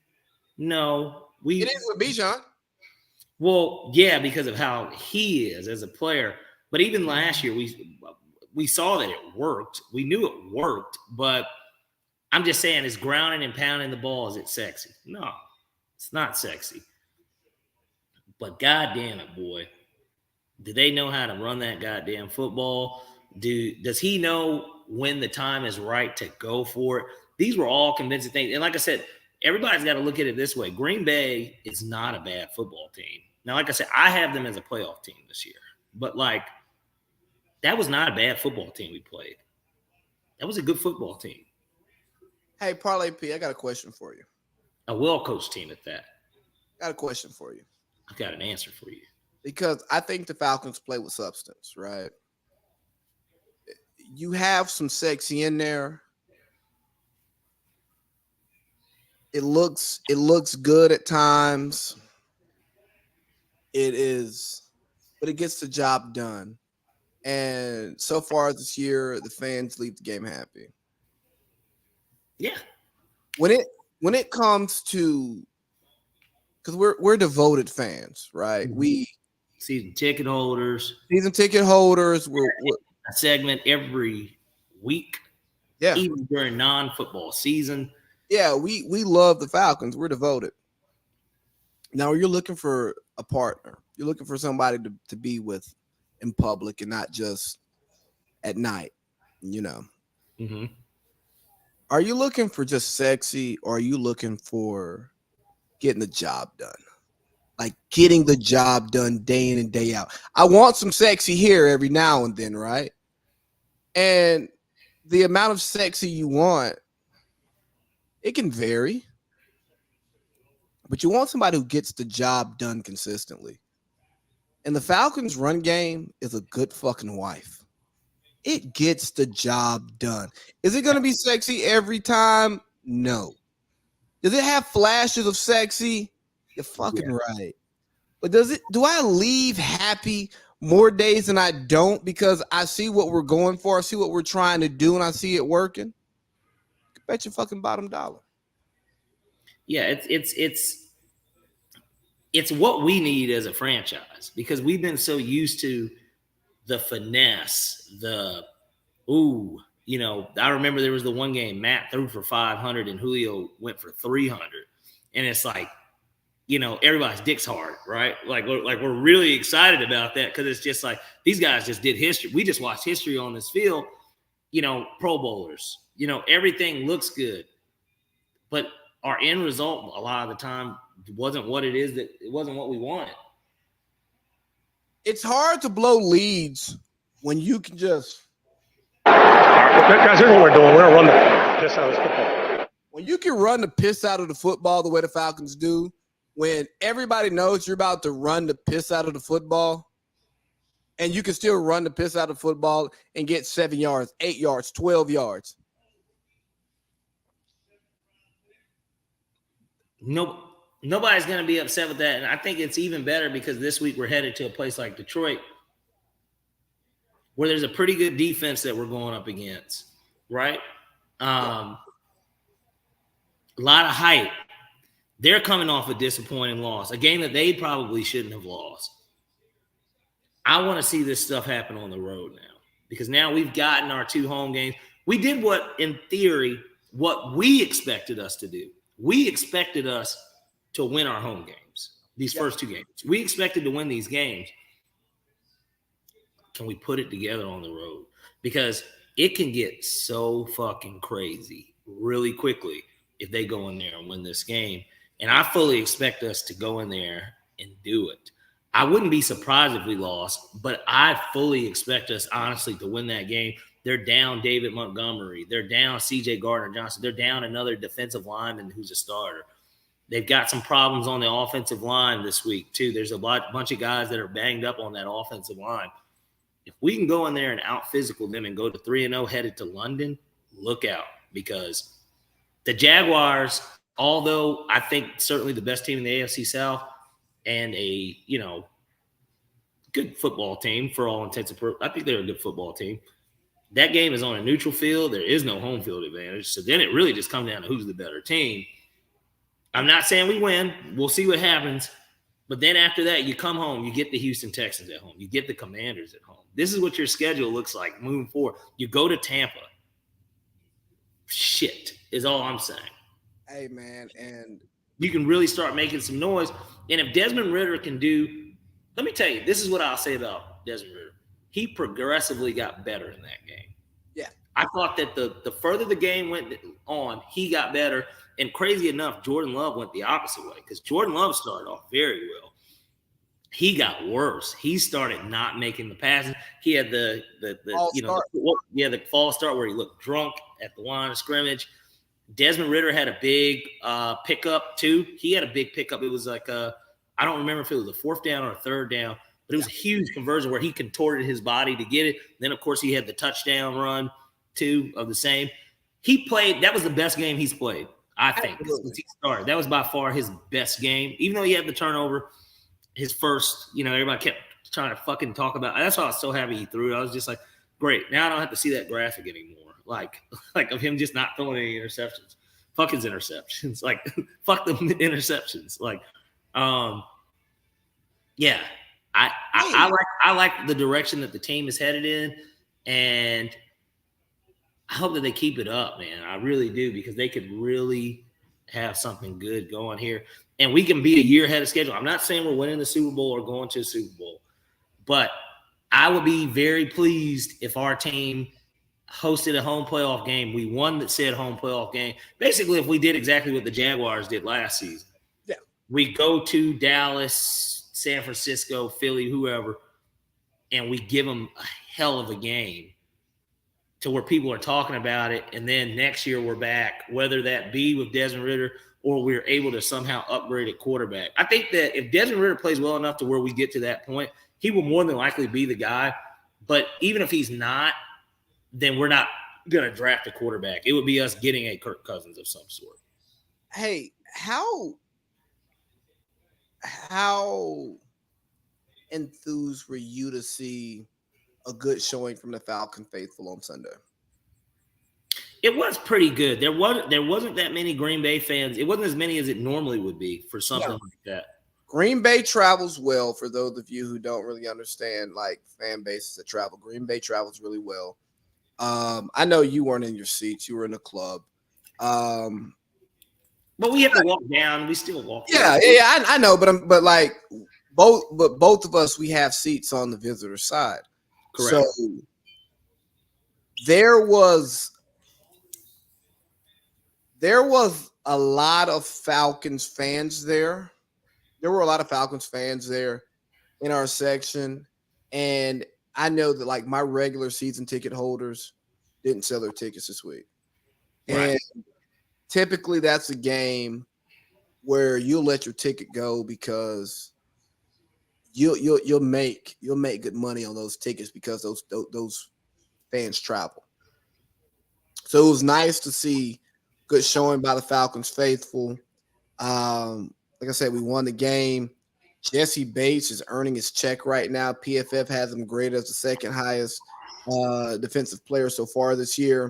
And you can see it on the field. Like week 1, 2 picks. Week 2, he's just there. He's making things happen. He's making things difficult for the other defenses or offenses. And you can see the void that he left in Cincinnati. Absolutely. So I'm excited about our Falcons. I mean, super, super, super ecstatic about what we're doing. And we're moving in the right direction. And the only thing that we're going to talk about every week is, did Dez do enough? That does seem to be pretty much our only question. And, of course, like I said, we'll look up and we will say to ourselves, man, what did Kyle Pitts do? Like Kyle Pitts didn't do it. He wasn't involved in the offense this week. We had our Drake London side. Drake had a solid game. We had a Mac Hollins side. Big catch, big throw. Jonnu Smith was alive and well. He had a couple of big plays, especially on that opening drive. Those are the questions that we have. And of course, we didn't see Cordell Patterson. I thought that was a little weird because I thought that he was active. I don't remember seeing him on the field not once. So I don't know what happened with that either, because then he starts becoming a trade bait for a team that needs a running back, it sounds like. You know what I don't like, though, about the national conversation around the Falcons now, because Bijan Robinson is putting us in a national conversation. They're still not getting the respect they deserve. I saw them in one top 10. I know Caleb Huntley had 1,000 yards last year, and the Falcons don't want to run Bijan Robinson too much, but you got to give him the ball more. No, you don't. You're not watching the game. You're not watching the game. We are setting a tone. We are thunder and lightning. Like when I was a kid and I watched USC with Reggie Bush and Lindale White. Actually, the nickname's gonna be ketchup and mustard. Cool. When I used to watch USC, I'm like, stop putting Lindale in the game. Get a ball to Reggie Bush. Because he was the flashy back. But now that I'm older, I understand, you know what? You want somebody to go in between the tackles and actually beat guys up. Get them tired. Make these D linemen have to make tackles. Make these linebackers have to make tackles. Wear them down, and I honestly, I believe that's what we did. Because, hey, up or down, Arthur doesn't stop running the piss out of the ball. Right. And I think if the Falcons win at the way that we think that they will, I think we're going to see a referendum on these pass-happy offenses, because the 49ers, they run the piss out of the ball. Yeah, if you peeked over at all, they put in, Elijah Mitchell. I seen him getting plenty of touches. It looks like he's probably had about 6-7 carries in this game already. But that white boy is special.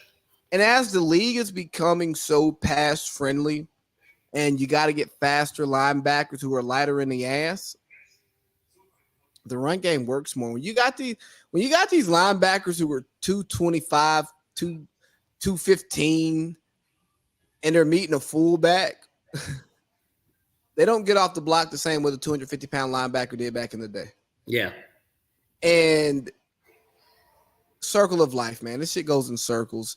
But I don't have anything else on the Falcons. I'm just excited. We are executing in the way in which I think both of us thought the offense would execute. Bijan is the guy that we thought he would be. And the team is succeeding because Desmond Ridder is doing what he's being asked to do. Exactly. I'm super excited about the direction of the team. And obviously that's why I'm going to be traveling for the next 2 games. Of course, I'll be. Are you going to London too? Oh, come on. you knew that. I'm gonna be honest with you, that game is more important than next week for me. But you know what's funny about that game? One of my partners, he's working in the UK. His job sent him out there for 6 weeks. And he hit me up about, hey, does your Falcons package come with the tickets or link you in for tickets? And I'm like, not really. I'm not a PSL guy. I gotta call them because they're trying. It's a club thing, anyways. Though you gotta have the club tickets. Well, bro.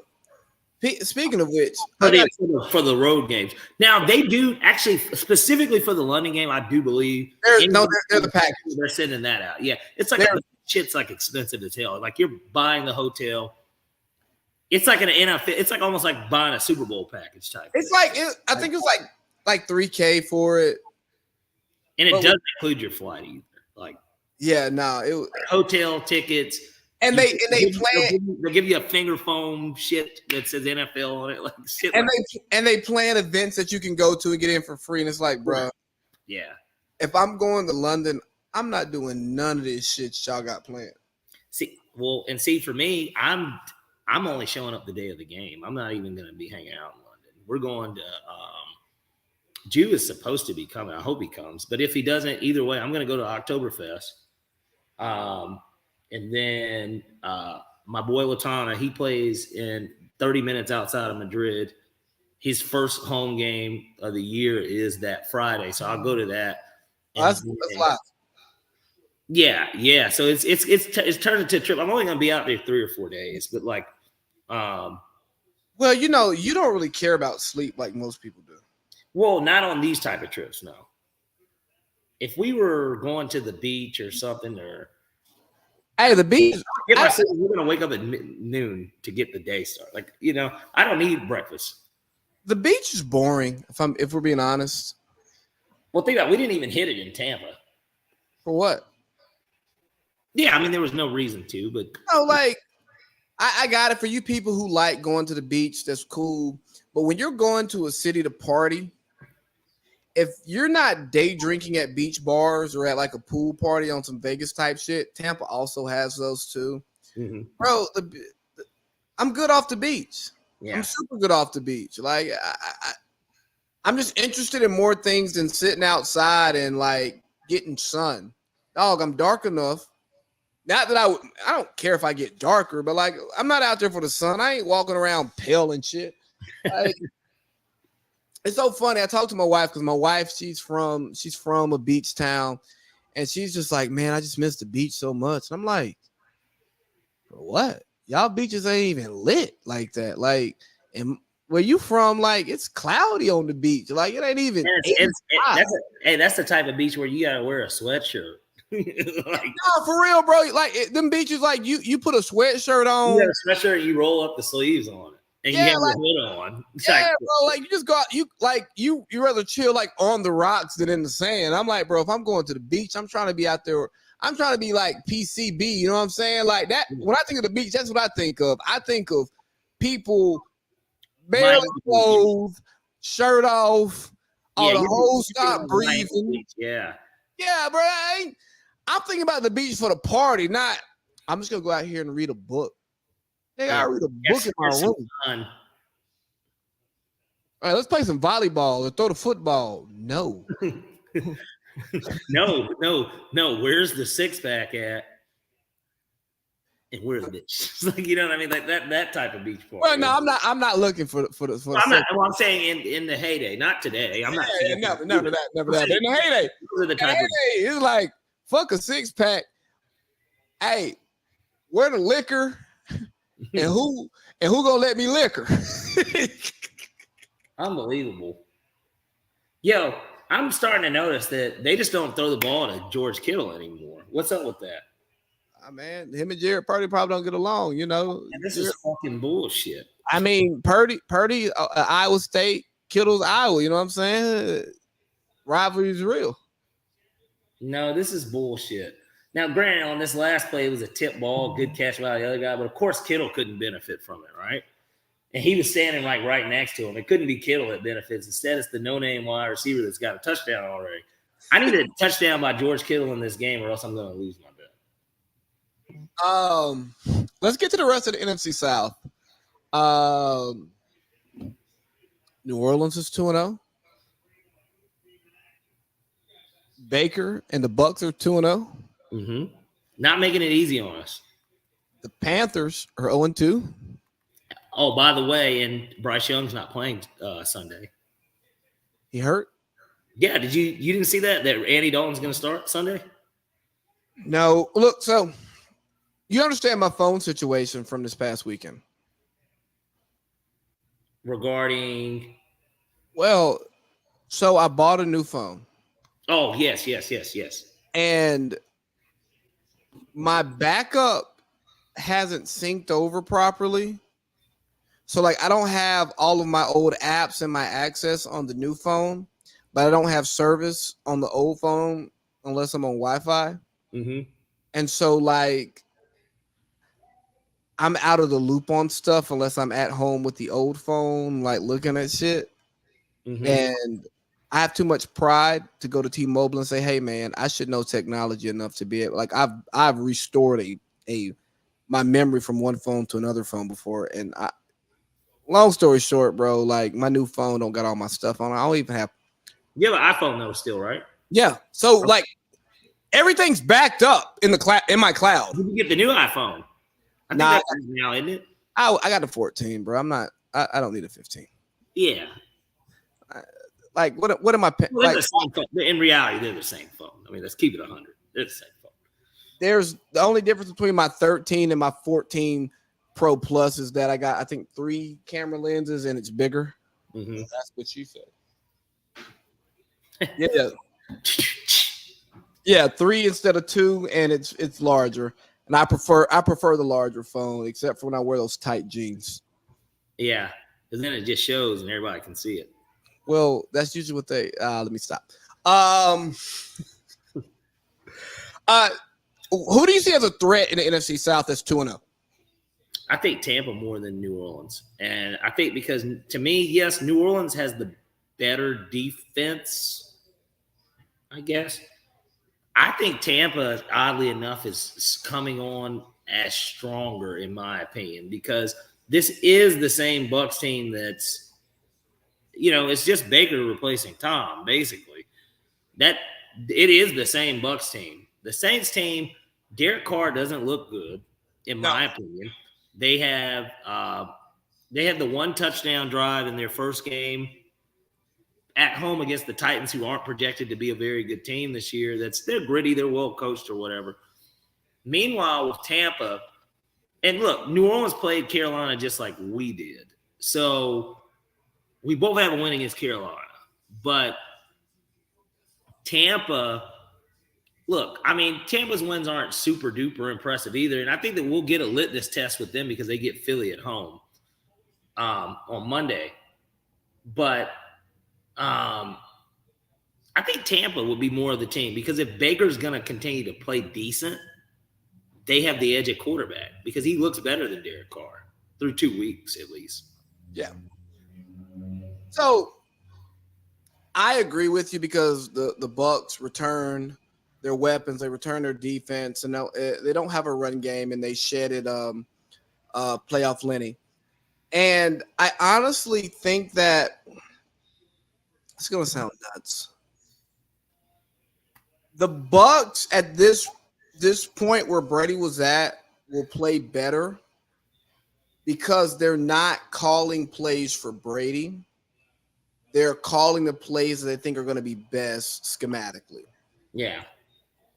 Kind of like what we're going to see with the Packers this year. They're going to play better football more than likely than they did last year. Now that Jordan Love is better at quarterback than Aaron Rodgers because he's not. More ball distribution. More ball distribution, more trusting the scheme and less trusting of people. Right, because Aaron Rodgers the big complaint was, I don't have anyone to throw the ball to. Then Christian Watson emerged, and then every week from here on out, Christian Watson's the guy, right? Robert Tonyan was a guy, I guess he would sometimes catch in the red zone, but then it was that, and then it was just, that it's either going to be him or the running backs. We know what they're doing. right? Romeo Dobbs doesn't have hands. This is basically what they were saying. Geronimo Allison's Geronimo Allison. Romeo Dobbs can get open, but he can't catch the ball. I mean, man, I cannot believe that they don't throw George Kittle the ball, bro. Like, I've got to get him off my team. No, you should keep him. And see, this is the 49ers offense. So, similarly to like Green Bay, right?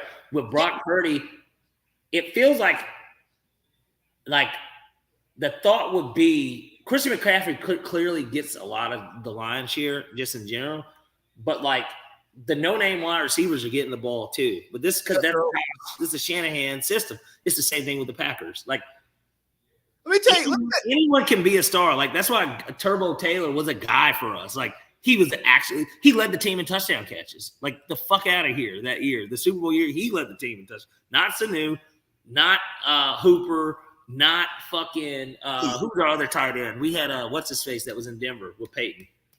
Not the other tight end, because name slipped me. I know you can remember it. Jacob Tamme, not Jacob Tamme, because he was on the team too. It wasn't Free. It wasn't fucking Julio. You didn't even say Julio. Julio. Well, yeah, well, because he's supposed to be the obvious guy, right? There we go. He gave it to Kittle. Finally, he got the first down, but they called a flag, bro. I really hope it's not holding. No, it's not. It's on defense. Roughing the passer. So that gets tacked on after the play, though. Hey, let me tell you a funny story about like the scheme working, right? Oh, that's weak. What? That roughing is weak. That's weak.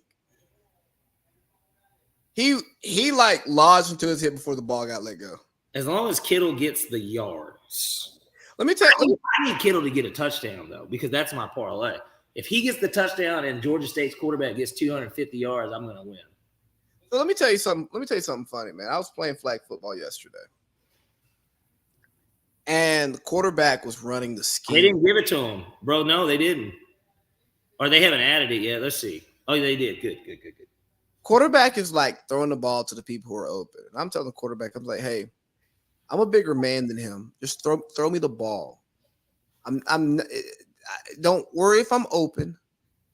Just throw me the ball. That's Aaron Rodgers. Aaron Rodgers says, I like the man. I don't like the scheme. Tom Brady says, I like the man. I don't like the scheme. Yeah. Jordan Love, Baker Mayfield, where he's at in his career today. Hey, boy, you better like that scheme. Right. And pepper that thing around. So you like I do until Kamara shows up and we see something different. We just don't believe in Dennis Allen and Derek Carr. Christian McCaffrey scored the touchdown, by the way. Of course he did. And he let his lineman spike it. Let me just see. Was it a pass or a run? I mean, Run. The saddest part about it is that it's like New York knew that he was absolutely running, that they were running the ball. And it's just like, y'all didn't want to set up so they could just throw it and we see what happens. Like, Nah, because they're all now it's not that they're not going to maybe throw a touchdown in the second half, but it's just like, my goodness. Like, and I was hoping that you know how Kyle likes doing that like shovel ass play? Like, it's like a shovel play. Like, they do it with Kelsey in Kansas City too. I was hoping we get one of those to where he like motions in and then catches it and then just like he powers in. Like, he's a running back in the situation. They haven't really been giving Kittle the fucking ball all season, man. I'm just really disappointed because I'm like, man, I got the number 2 tight end in fantasy last season. But that's why I'm upset that guys like Darren Waller are going to Justice's team. So good, he started him too, and he doesn't have any points. But it doesn't matter. Justice also has Christian McCaffrey, so he's got 15 fucking points in the first half. So he's on.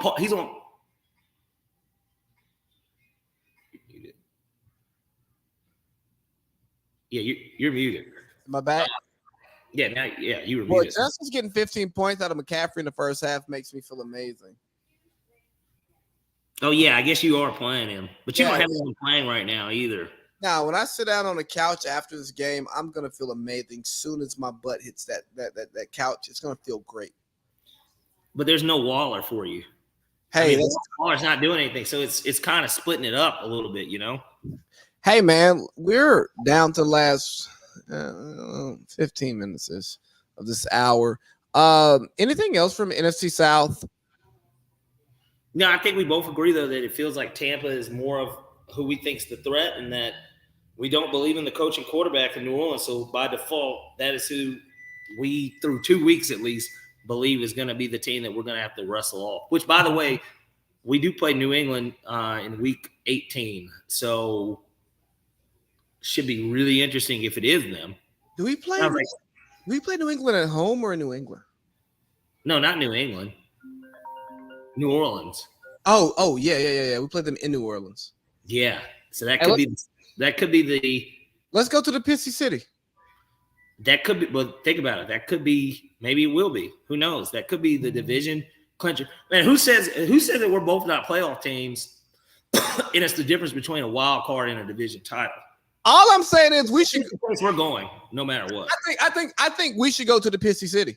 Yeah. I know how you feel about New Orleans, but I love New Orleans. I got family down there. My wife has family down there, so I can make it a family trip, and we can still go do wild, crazy things on bourbon and go gambling, and I still hit my family quota. Right. And that's ultimately what it's about, right? Yeah, keeping the family happy.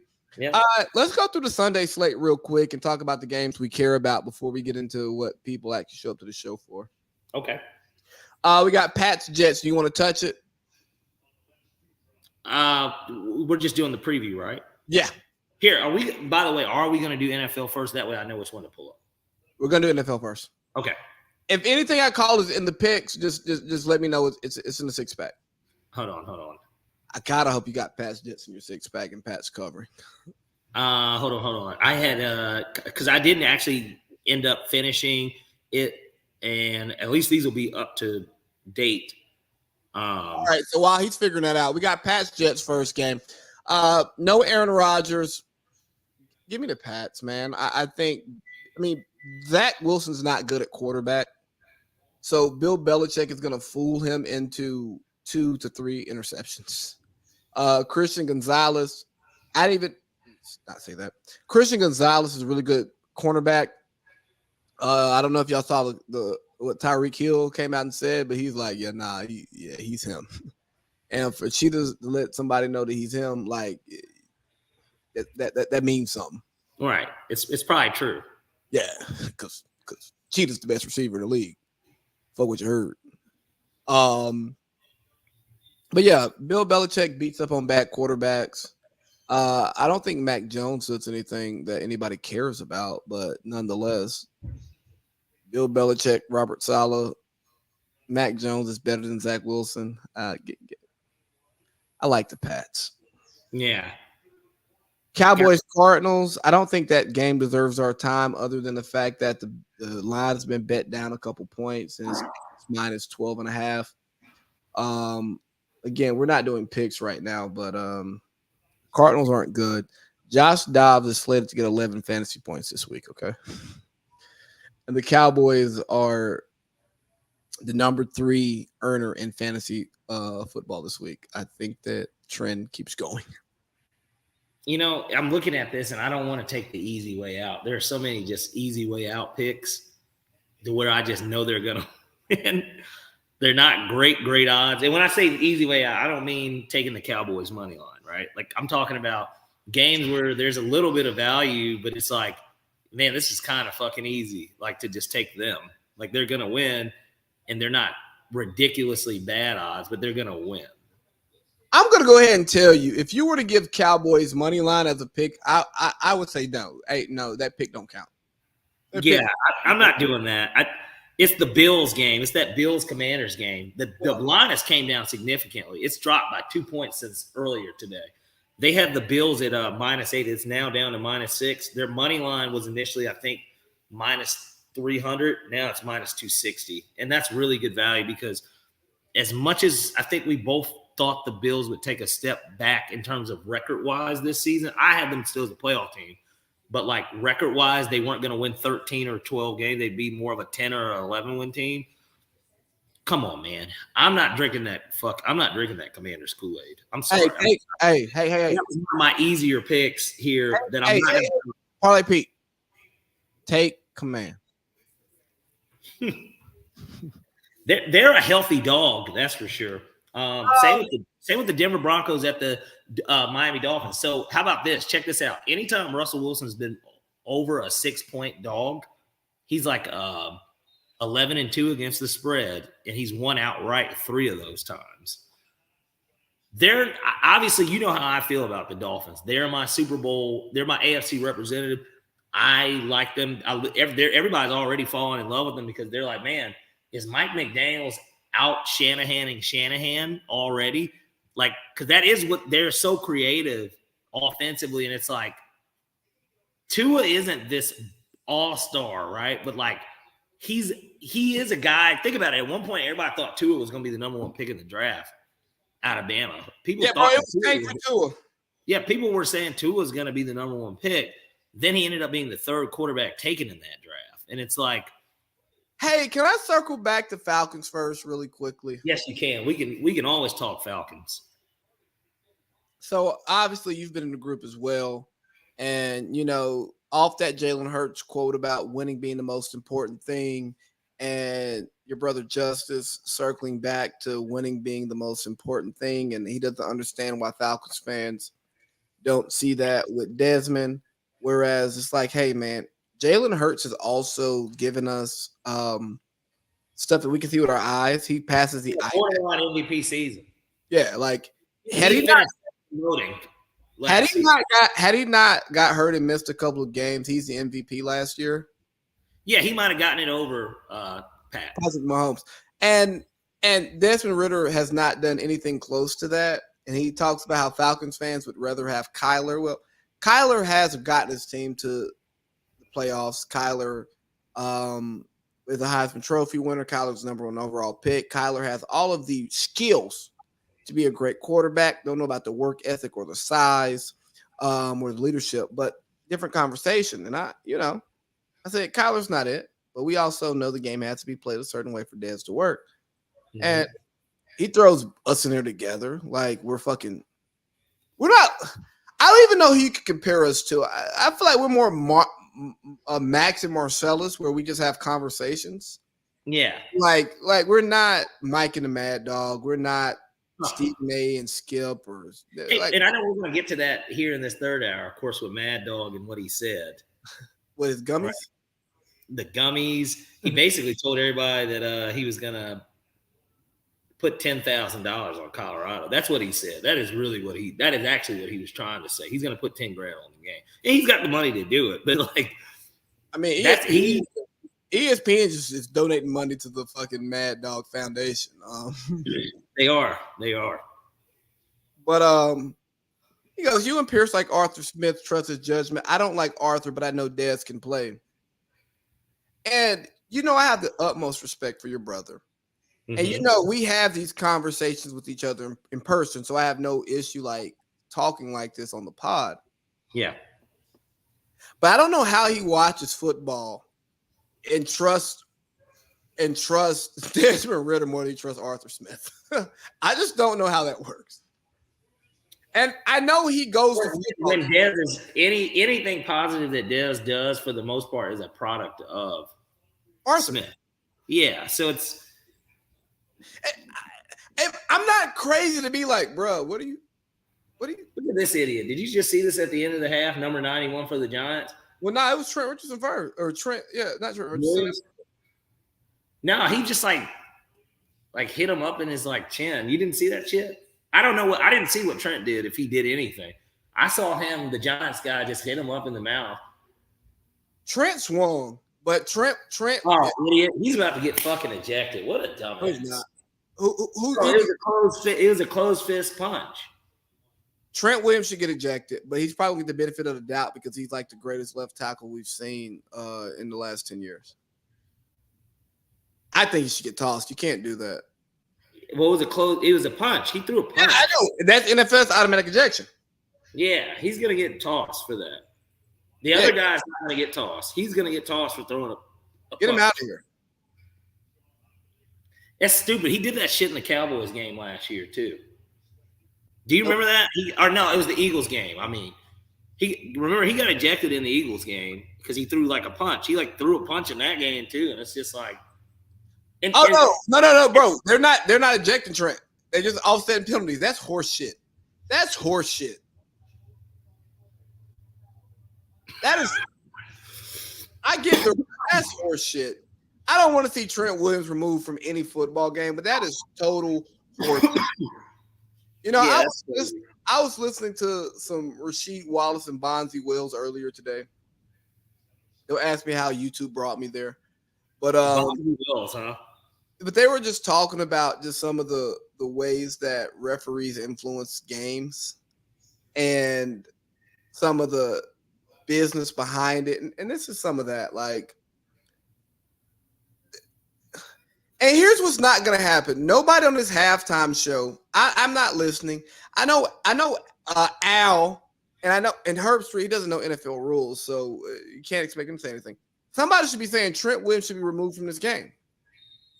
Exactly. It should be being talked about. I'd be like, did he just punch him with a closed fist? He should be removed from the game. And Trent Williams is like a 36, 37-year-old man. He's like he's a much older NFL. Like he's been in the league 14, 15 years. Class of 2010. Yeah, I don't know. Get out. But anyways. Let's get back to this week 3 slate so we can get to the bets. Yeah. Colts, Ravens, 8.5.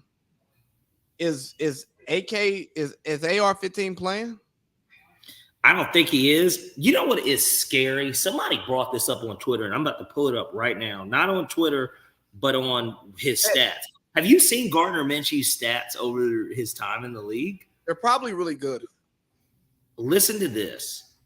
I'm pulling it up now. Okay. This is Gardner Minshew's stats. Completion percentage, 63.2%.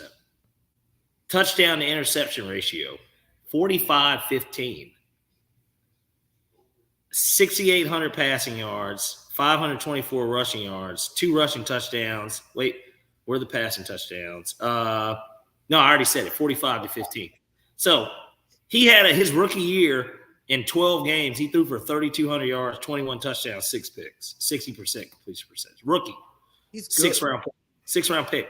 Next year, now he went 6-6 too, by the way, when he did that. So he was 500 quarterback.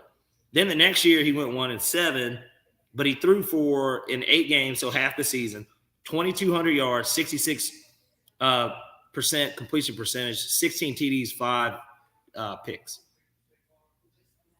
He's better than Desmond Ridder. The numbers tell me he is. The numbers tell me he can sling it a little bit more. That's what I see. He's not a bad weapon to have, I guess, is really more of what I'm saying. His numbers are probably better than Taylor Heineke's, if we're talking about it. Like, eye test also tells me that he's better than Desmond Ridder. And again, I don't want Gardner Minshew to be my friend. He did not look good in those games last year where he replaced, and which is the sad part because he had much better supporting cast. But they played like the Cowboys and they played some good teams in those games. But like Cowboys. Well, the Cowboys needed to win that game, because that was them to clinch. I remember it was Christmas Eve because I was sitting in a bar in New York. And so I remember watching that game. It was a close game. The Cowboys only won by like 5 or something. But no, Minshew played well. It was like with Jalen Hurts, they probably like the Eagles play better, maybe win the game. But no, he played well. It's not terrible that Minshew's playing. I think that's why the line is 8.5 right now, because people go, Minshew is a good quarterback in this league. He's a good enough backup to get the job done. Titans, Browns, I don't think that deserves any of our time. We've talked Broncos, Dolphins, Bills, Commanders. We hit that one as well. Saints, Packers. I think this game will tell us what we need to know about it tells us nothing about the Saints. I was about to say what it tells us about the Saints, but Kamara's not back yet, so we won't know shit about them until week 5. Mm-hmm. Texans, Jaguars. Golly, this is going to be the game that's going to be on in South Georgia this weekend. Oh, oh no, it's a Fox game. Oh, golly, that's disgusting. So happy I'll be in North Georgia on Sunday. Vikings Chargers. We talked about that already. That's loser. What? Loser go home or whatever. Whatever the fuck they call that shit in wrestling. Seahawks Panthers. Yeah, who cares? Bears Chiefs. Yeah, no one really cares about that game. Steelers Raiders. I think that's a spicy Sunday night game.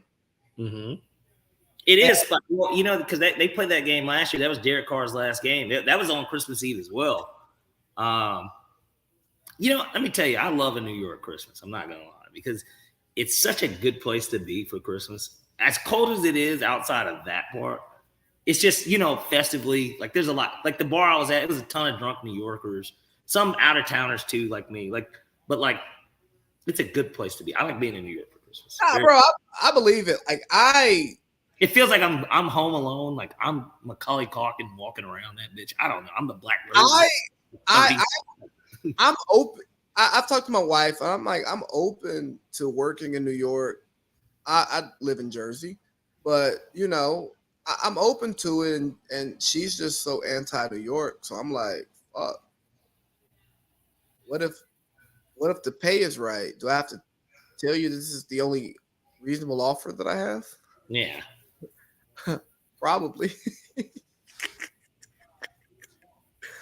Yo, I get on here. I tell the truth sometimes, man. This is what I tell you guys who are listening. Some of the ugly truths of serious relationships is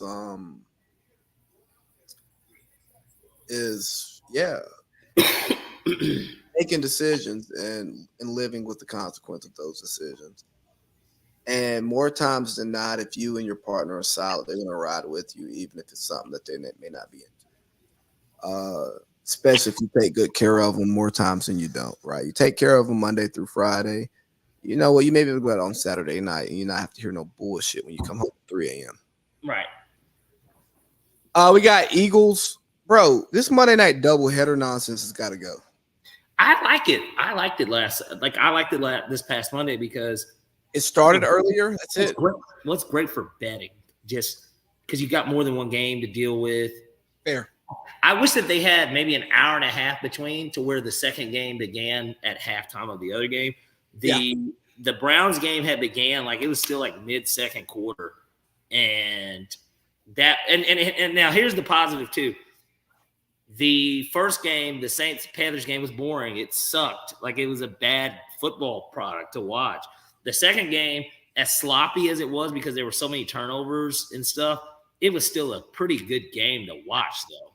You know, and obviously there was just more happening. I mean, Nick Chubb's injury, George Pickens taking it to the house on like a 77-yard call. Just way more excitement. 2 defensive touchdowns. There's just a lot more going on in that football game. And it was look, Saints-Panthers, I guess, is a rivalry, but it's not a rivalry. That would have been a great spot to throw like Falcons Saints. You wanted Bryce Young's like home debut or what. But that would have been – can you imagine if that was our week 2 game? It was Falcons Saints Monday night. That's like – that gets the juices flowing because no matter how good or how bad the teams are, that's something people want to watch. That's why we played on Thanksgiving back-to-back years.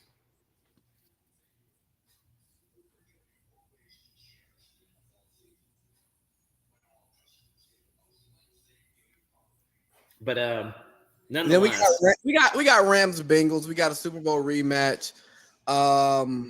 Yeah, I don't care where this game is at.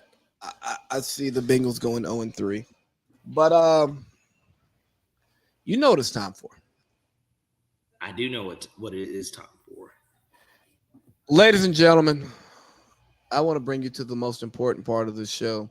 Honestly, we do 3 hours for about 20 minutes, and the numbers show. It is time for Parlay Piece 6-pack. All right, we had a rough week last week. 2-4 in both the college and the NFL. Lee, I know your 3 went 2-1. Kudos to you. You still kept it above 500. Yeah, we were feeling ourselves a little too much. But you know what? Last week was a rough week for the NFL. And it was the worst college football slate ever. We might have the best college football week ahead of us with 6 ranked matchups. And with the NFL, of course, it just gets back to where we're going to get to see a little bit more of the teams that we think we know about and see if they're even more for real now after another week. But we're going to go ahead and get started off with the game that I'm going to be in attendance of. We got the Atlanta Falcons at the Detroit Lions. I try to stay away from the Falcons, of course. I think that everybody knows I've got a little bit of a biasness, so I don't like to throw them in unless I'm just 100% sure. So in this case, we're going to go for a third straight week because we hit on the Falcons game last week. We took the over, and then we also took them -3.5 the first week. So we're 2-0 in Falcons game. At least I know my team. Falcons Lions, we're going to take over 46.5. I like the over in this game. We have scored 24-25 in our first 2 games. The Lions scored 20 on the road against Kansas City, but they lost last week, and it was 31-37. I expect there to be some points that get put up in this game because I expect us to get to that 24 type number again. And whether we win or lose, I think that Detroit's going to get into the 20s as well. So, yeah, I like the over. I like over 46.5. Next, we got the Tennessee Titans at the Cleveland Browns. I think Deshaun has a bounce-back game. I really do. So we're going to ride with the Cleveland Browns -3. We're going to go ahead and take it. I feel like it's going to be a 3-point game, so I'm not going to buy the point. But, we'll just take them -3. Fuck it. I don't see why not. We're going to go with the Browns. I like them a little bit more in this matchup. Even without Nick Chubb, I just expect them to play a little bit better. Their defense is pretty stout. The Steelers didn't run the ball very well at all on the Browns. No, they barely threw the ball on them. I mean, I'm not trying to be funny. The Steelers won that game because Deshaun Watson turned the ball over, and the Titans' defense is no Steelers' defense. So we're going to take Browns -3. Next, ironically, we got the Pittsburgh Steelers at the Las Vegas Raiders. Going ahead and give me the Pittsburgh Steelers +3.5. We're buying a 0.5 points on that. So we're going to take that. The line is 3, but we're going to take them 3.5 because I do think that that's going to be a 3-point game, whether the Steelers win or not. I think that game comes down to the very end, and I like the Steelers to be on the plus side. Give me the points with the Steelers. Next, we got the Chicago Bears at the Kansas City Chiefs. If there's anything that you learned from my college football picks last week is that when there's a dumpster fire, you throw your money on the other team. The Bears are in a dumpster fire, and Justin Fields, I believe, is 0-3 when he's faced a double-digit spread. He's 0-3 against the spread when it's a double-digit spread, and they just so happen to be playing the Kansas City Chiefs of all teams. We're going to lay the 12 points on the Chiefs. We're not going to buy any points. We're not going to do anything funny with it. Just give me the 12. -12 Kansas City Chiefs. Next, here's my easy way out pick. I did decide to throw one in. We're going to take the Buffalo Bills at the Washington Commanders on the money line, -260. I just think the value is too good, and I don't think the Commanders are that good. So it's pretty simple to me. The Bills are going to win the football game. They're better than them, and I just don't see Josh Allen falling to 1-2. I think if they were to fall to 1-2, McDermott's seat starts. I mean, it's not hot, but then you start looking over and you're like, hey, man, does anyone see? It's like, it seems like something might be steaming in here. And then he'll be like, nope, what are you talking about? But you'll see a little steam and you'll kind of brush it off and be like, okay, well, I guess I don't smell fire. Maybe something's just, maybe there's some water that's boiling somewhere and we just don't see it. So we'll take the Bills on the money line. And then finally, to close out, we got those son of a bitch Saints at the Green Bay Packers. Give me Jordan Love and the boys in their home opener. I like Green Bay on the money line here. I think that they're a better team than the Saints. And I think that with that first game and the confidence that they have, they lost by 1 to us. They looked really good against their rival Bears. I just don't expect the Saints to win this game because I have not been impressed with Derek Carr, and I think that Dennis Allen's a fucking doofus. So give me the Green Bay Packers, baby, on the money line. All right, let me run that back to you real quick, Parlay Pete. We got Falcons at Lions over 46.5. Yep. We got Titans at Browns -3. Mm-hmm. Steelers at Raiders, Steelers +3.5. Yes. Bears at Chiefs -12. Yes. Bills at Commanders, Bills on that money line. Yep.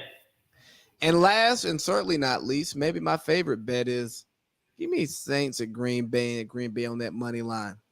That the Lions won just like our game too. You like it? I love it. Let's talk some college. I was about to say, you want to just transition straight into the college? We can get it going right now. Let's get those college picks going, Parlay Pete. Let's do it. We had a rough week in college too last week. Another 2-4. But like I said, it was probably the worst college football slate. Oh yeah, no, it was terrible college football last week that we fucking had. So we're gonna go ahead and kick this thing off right. We're gonna take a dog. We got 1, 2, 3 dogs on the money line this week, plus a dog on the points. And we're not shying away. We're gonna touch some games.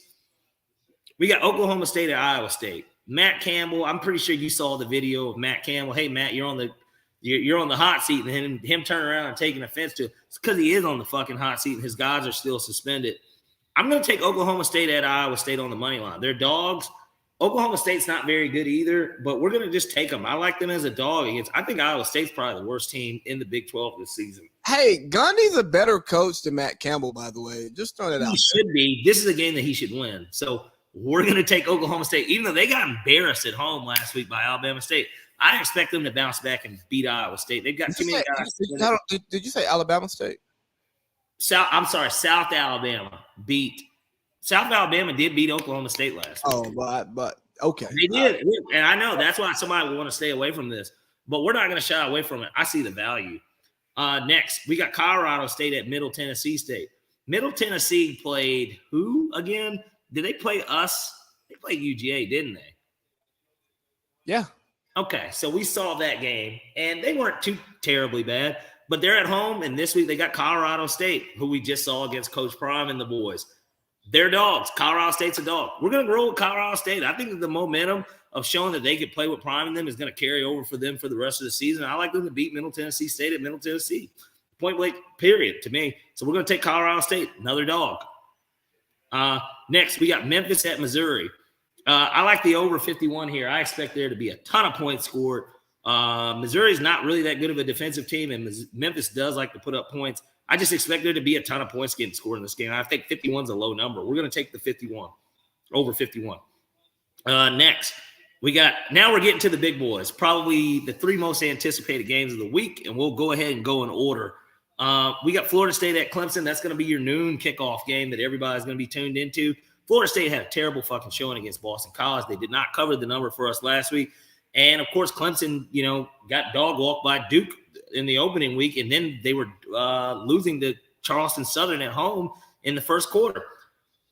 I like Florida State to win this game because I think that their national championship hopes kind of depend on it, to be completely honest with you.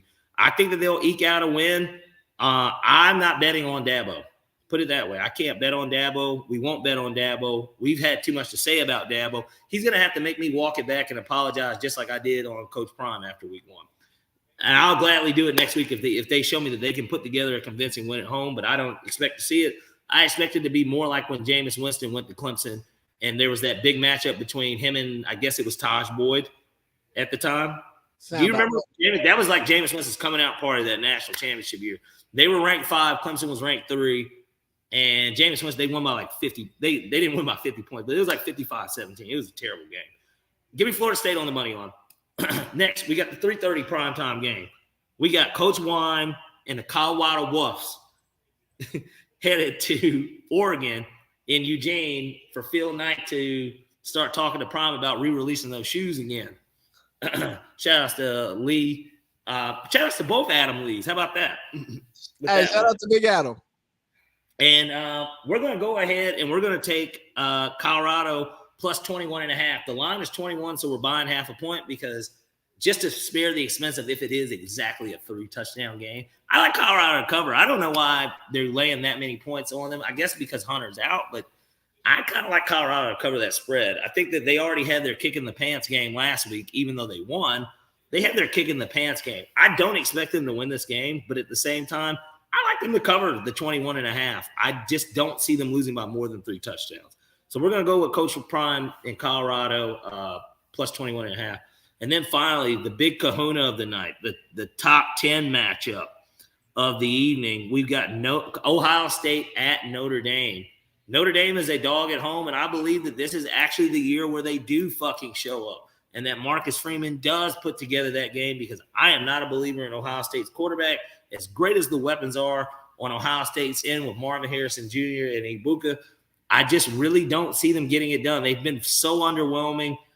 Notre Dame, to me, has a more potent offense. I really like Notre Dame to get it done. They're a dog as well at home. Give me Notre Dame on the money line.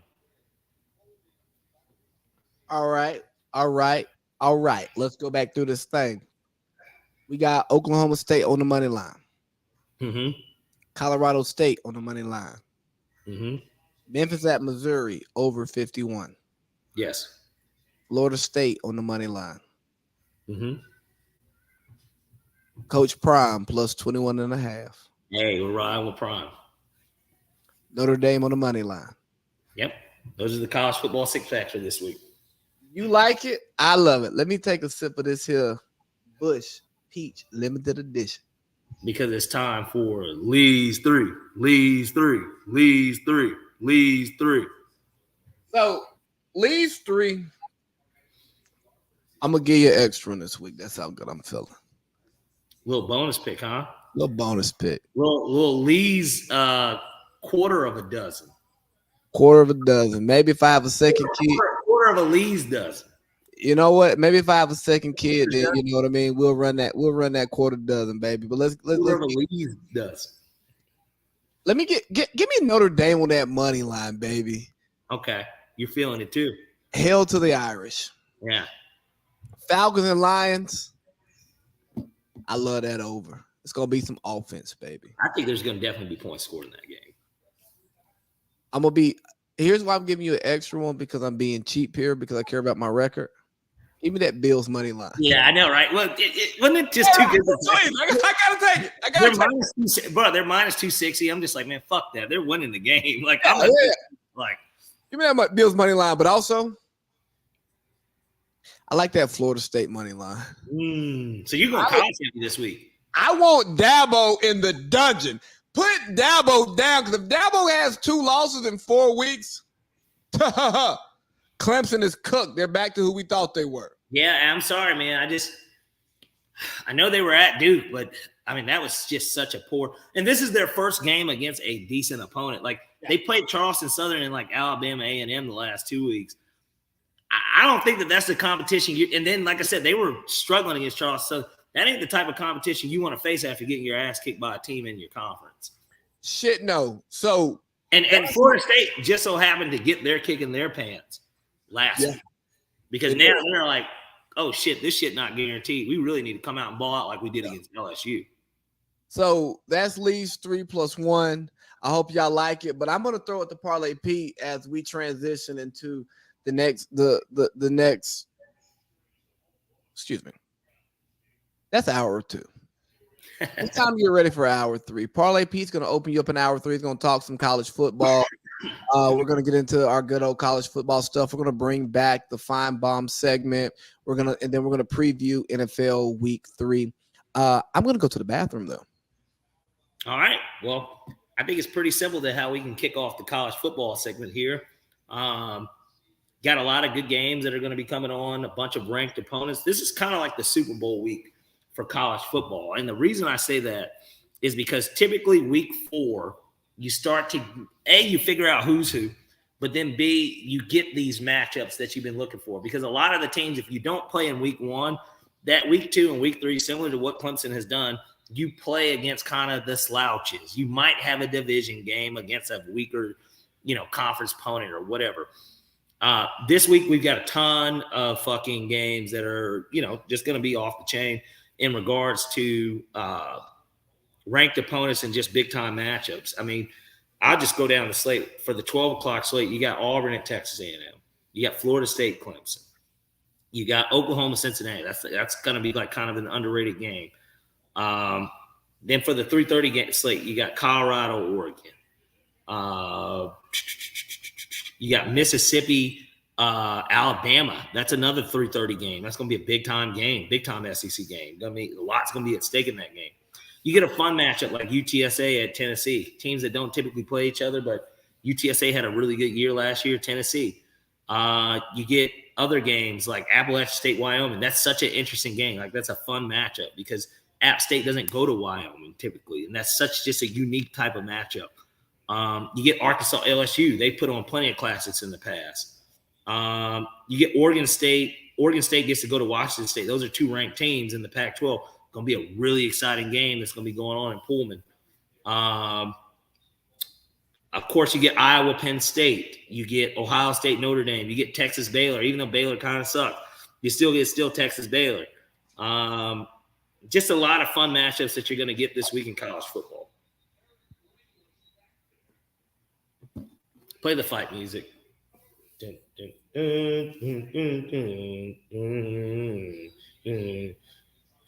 It's not loaded up. It's going to take me too long to find it.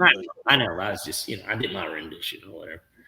Real question is, are the 49ers going to throw the fucking ball at George Kittle? For your bet's sake, sure. For your fantasy sake, I could care less. But they affect both of them. They affect both in reality. I'm just surprised because he hasn't gotten the ball. Like, if he doesn't get the touchdown, sure. But why isn't he getting the ball, period, is my issue, I care about you winning your bets. I think that's great. I want all my friends to win bets. You don't want me to lose this week, though, in fantasy either. Who you got this week? JP. Well, he's not good. You're going to beat him. Well, here's the issue. My guys are hurt. We play each other next week. And you don't want to face a 1-2 me. Like, that would be an issue. Like, because then we start talking about elimination games already.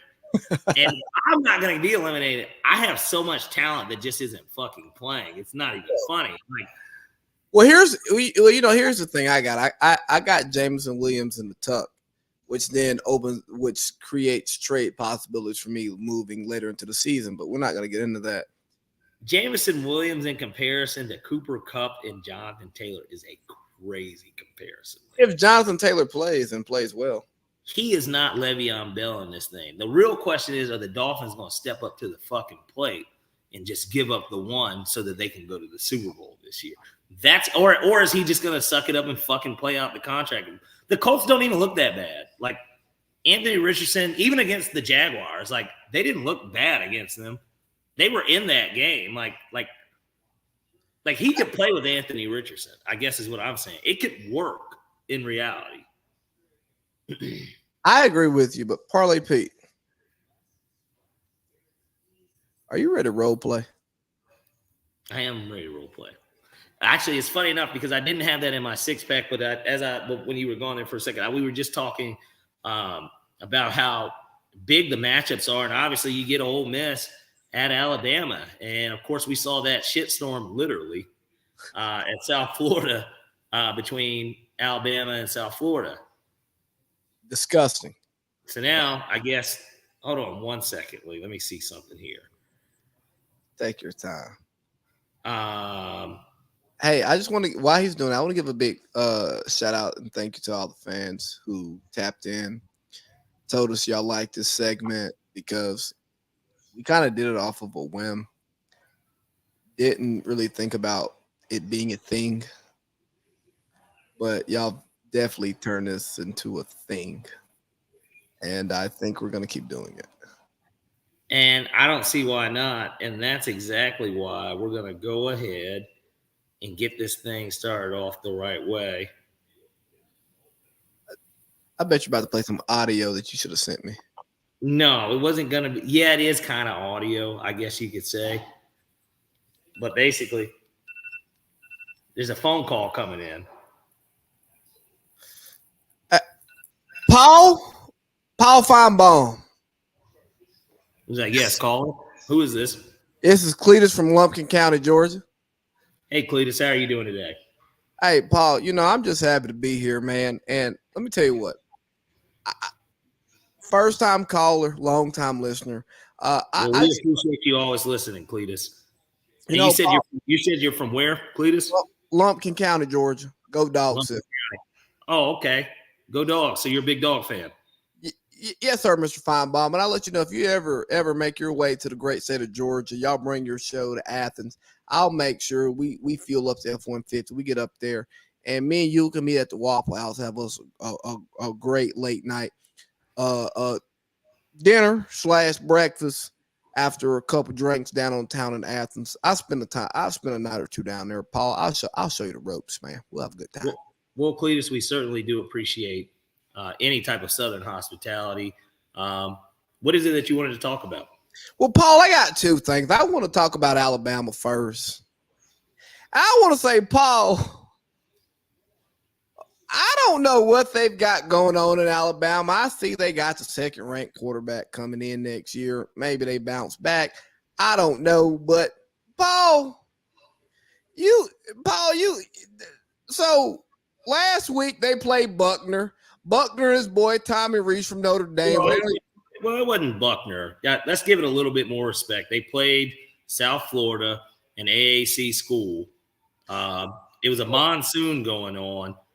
He already had decided that he was going to start another quarterback in the game. But Cletus, go ahead. I didn't mean to step on you like that, but it's fine, Paul Feinbaum. I respect you. I respect your show. I listen every single day, so I know how this thing goes. But Paul, they brought in that boy Buckner, and him and Tommy Reese look like Notre Dame's offense from last year. But somehow that Notre Dame offense is looking good this year without both of them there.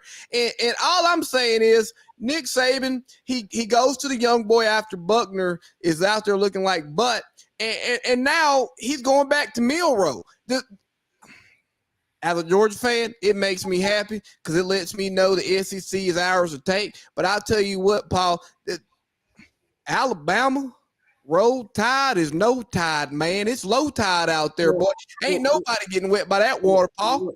Well, look, Cletus, at the end of the day, Georgia faced a deficit at halftime. I think that was the first time that they faced a double-digit deficit in about 5 or 6 years. So, to kind of come in and start talking about Alabama in the way that they look, and they look terrible. Don't get it twisted. I mean, Nick Saban is definitely on the doorstep of the Grim Reaper at this point because it looks like that program might be headed down that path.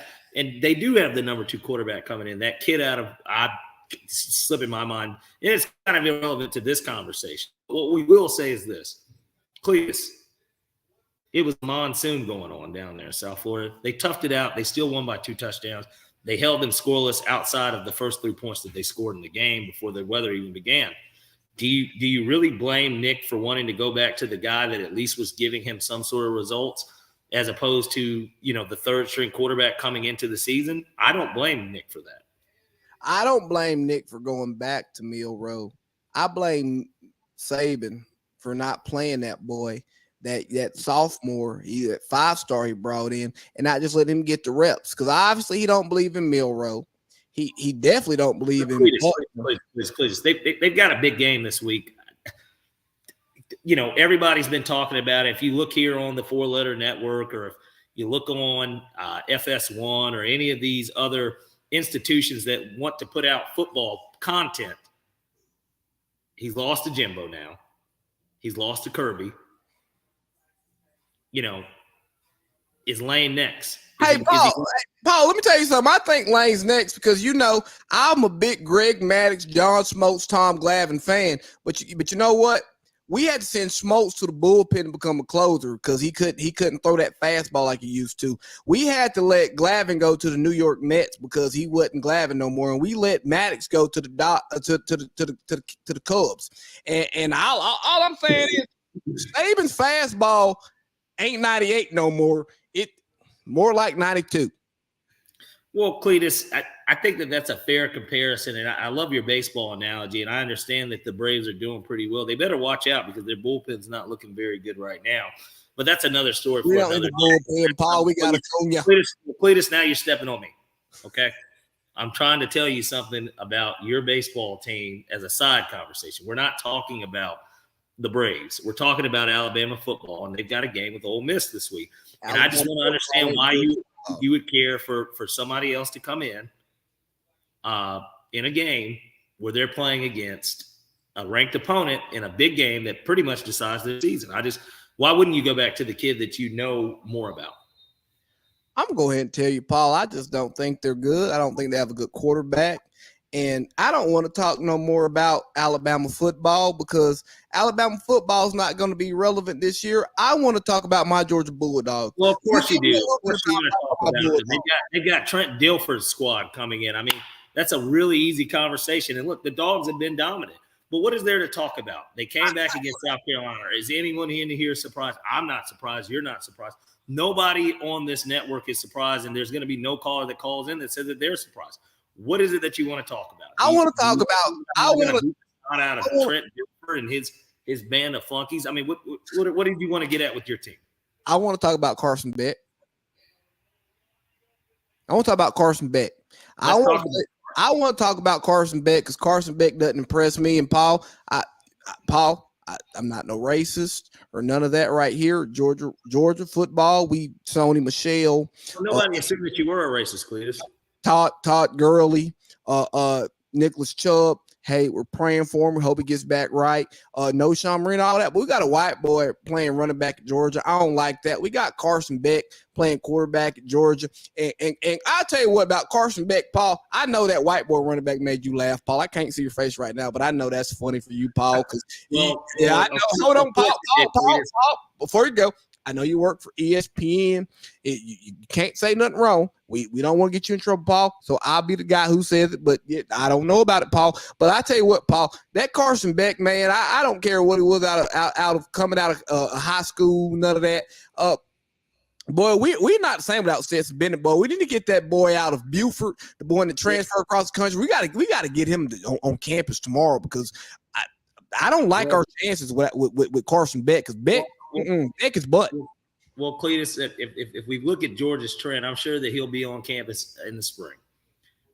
You'll get it up close in person, look at him by the springtime.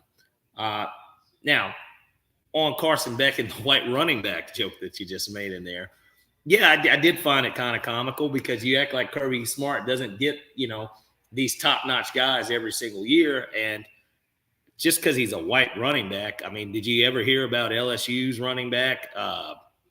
His name is Jacob. You're talking about Jacob Hester. Jacob Hester was behind a hell of an offensive line. Les Miles and them boys, they were different, boy. He's not no Jacob Hester. This boy won't see the NFL. Jacob Hester had a scholarship, Paul. I don't want to hear that. Let me tell you what, though, Paul. This Georgia Bulldog team is going to be the worst team to ever win a national championship. And, boy, we're going to go 3 in a row, something that Saban never, ever did in his life. And y'all going to be calling Kirby the GOAT as soon as January rolls around, Paul. And that's all I got to say, Paul, I ain't going to cuss on your show, but, Paul, you better get right, boy. You better get on that Bulldog bandwagon. Right, Cletus, we appreciate the call. We'll go ahead and end the call. We appreciate the call, and it remains to be seen. We'll see what Georgia does. I ain't gonna lie to you, Parlay Pete. The way you smoke this Paul Feinbaum shit, it is absolutely amazing. Because Paul Feinbaum is probably he is like the worst kind of dick. Well, what it is it's so crazy because Paul literally he's this Alabama he's from Memphis, went to University of Tennessee. But I'm just saying his show has been based in Alabama, right? Yeah, he's that's how he's taking calls from Alabama and Auburn fans for the most part. But it's a syndicated show in the Southeast. And he catches ESPN's eye. They have the SEC network and stuff all of a sudden. And he's a true Southern, sports, not even journalist, but he's a talk show host. Yeah, no, bro. You know what I'm saying? He's a football version of fucking Dr. Phil. You know what I'm saying? He's a football version of Dr. Phil.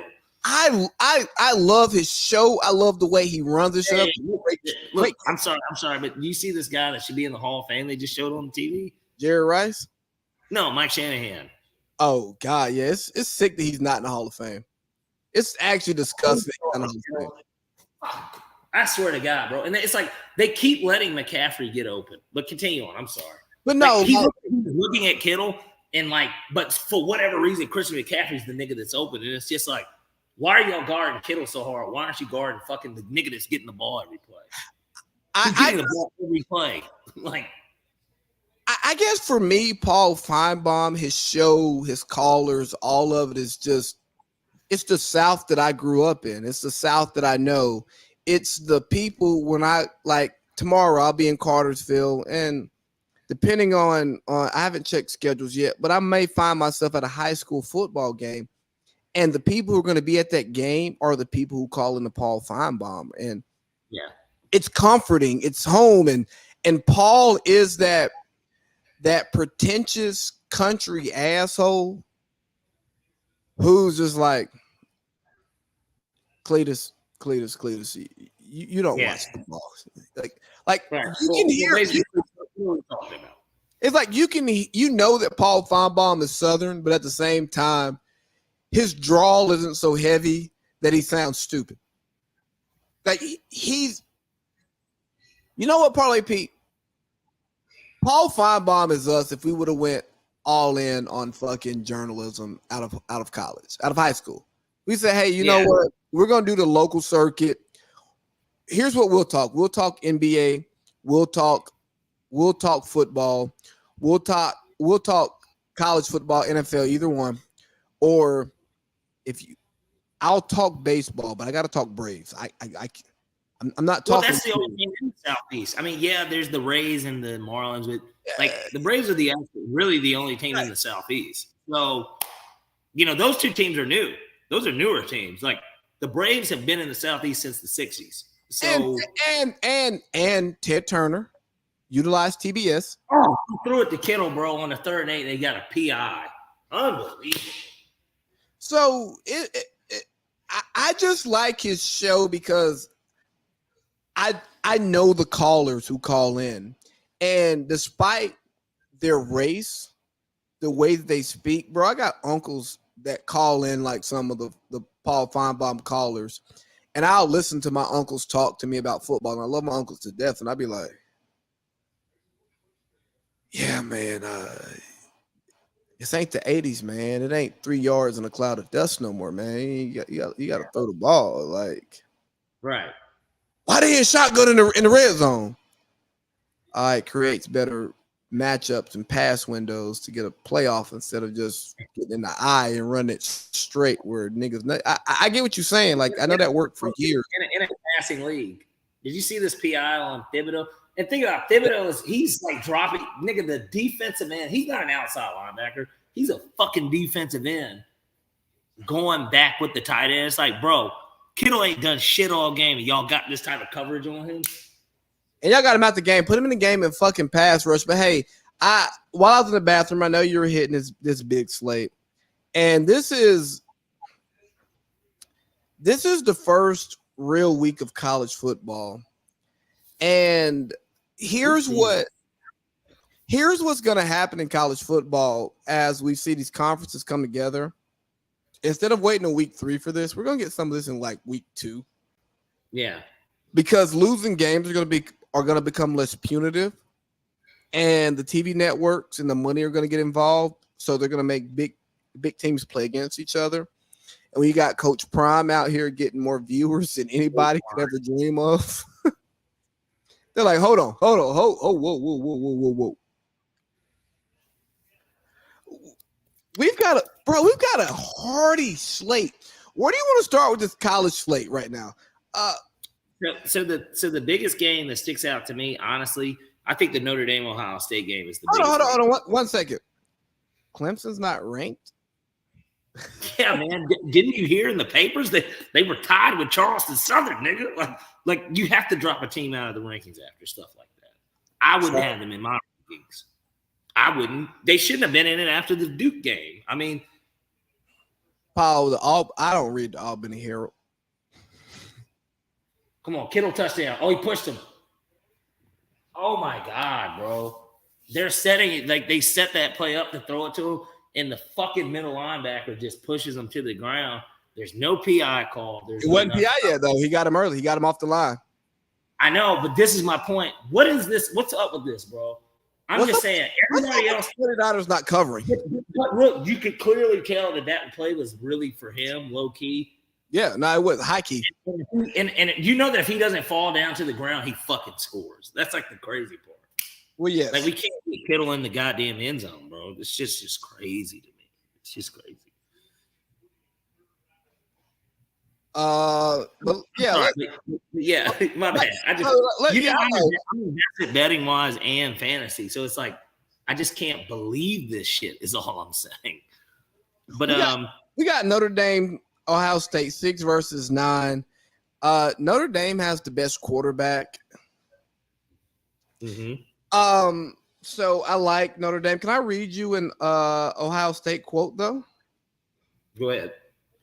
Ryan Day said he gets more nervous for the midweek practices than he does for the actual game.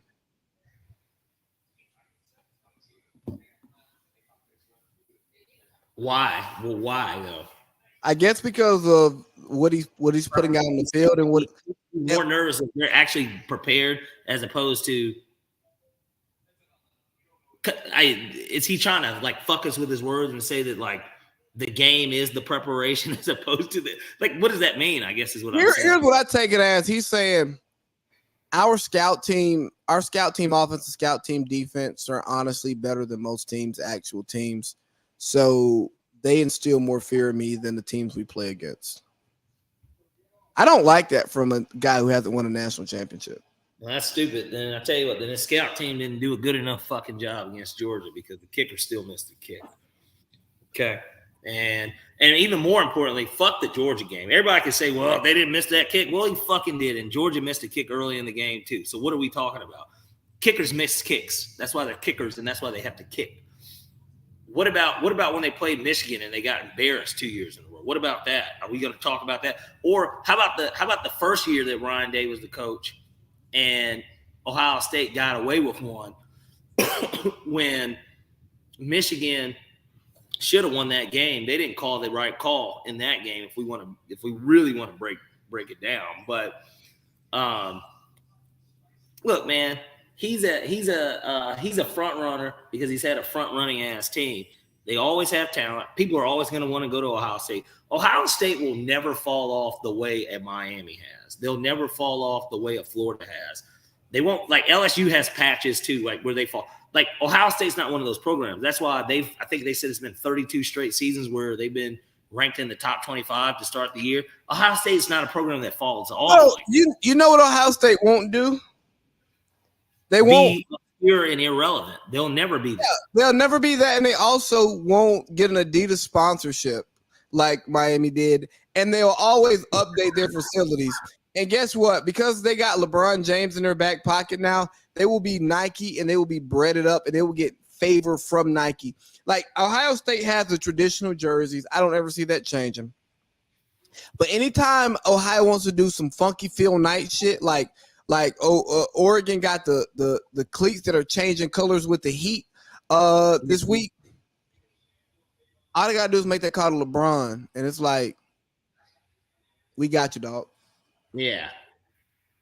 Fuck Bron. Fuck Bron. No, I'm kidding. But nah, I don't. You remember that song? They were like, fuck Steph Curry, but it was like, fuck Bron. The height of the Warriors Cavs. Well, bro, you remember I went on a crazy fuck Steph Curry campaign on social media. You did one to Jordan too.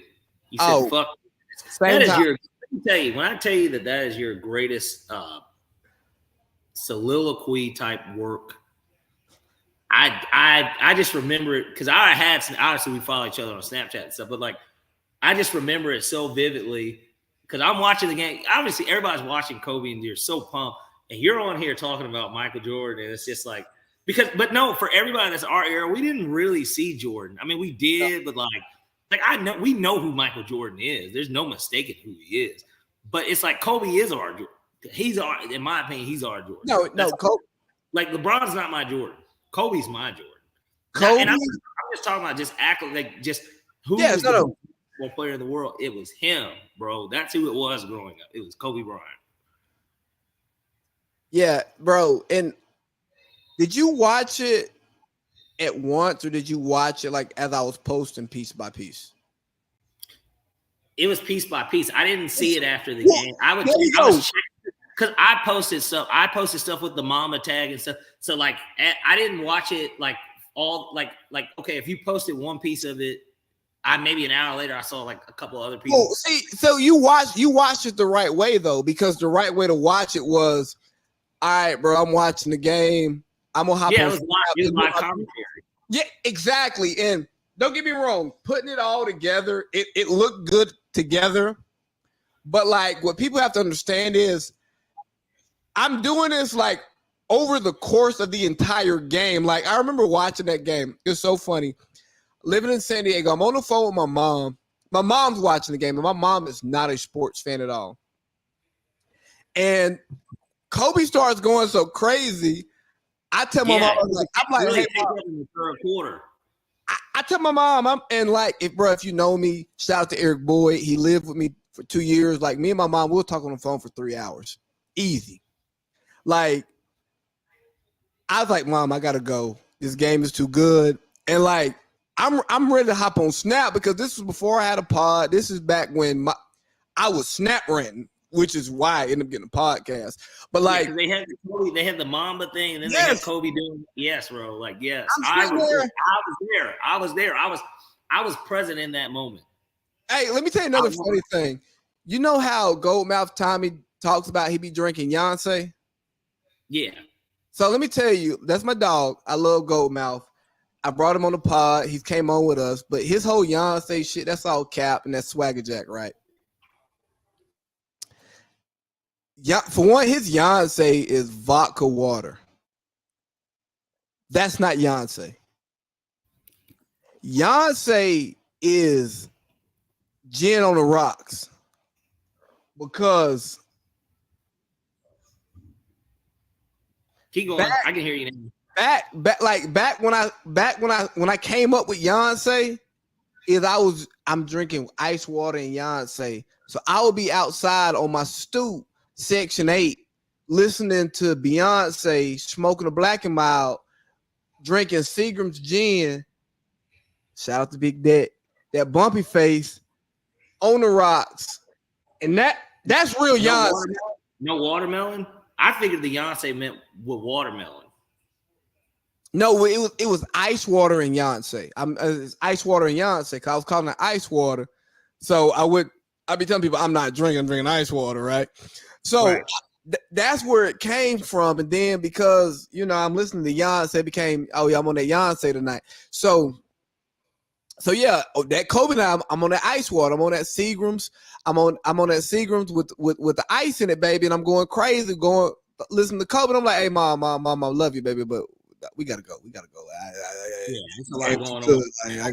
I'm going crazy on Snap right now. But nah, man. Great college slate, man. Lane Kiffin has the opportunity to really just tag the Saban as like, hey, man.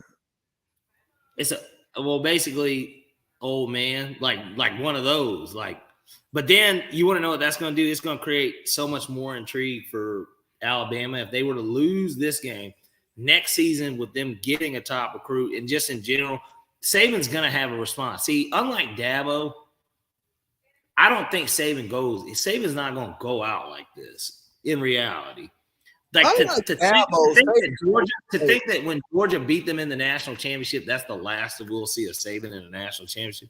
Alabama will go to one more. I do. No, I think that Alabama goes to one more before Saban's done. I think so. Let's say Saban coaches 5 more years.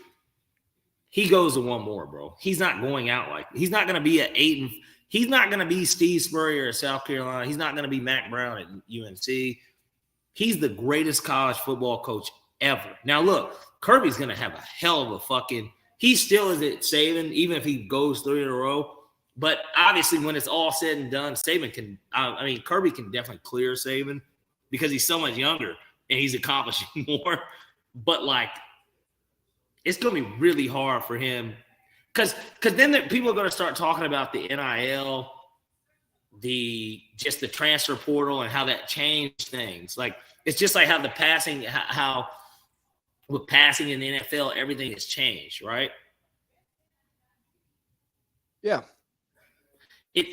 So I think that it's going to be one of those type of things to where we're going to look at it as a different era of college football, and it was him on his way out anyways because he's just older.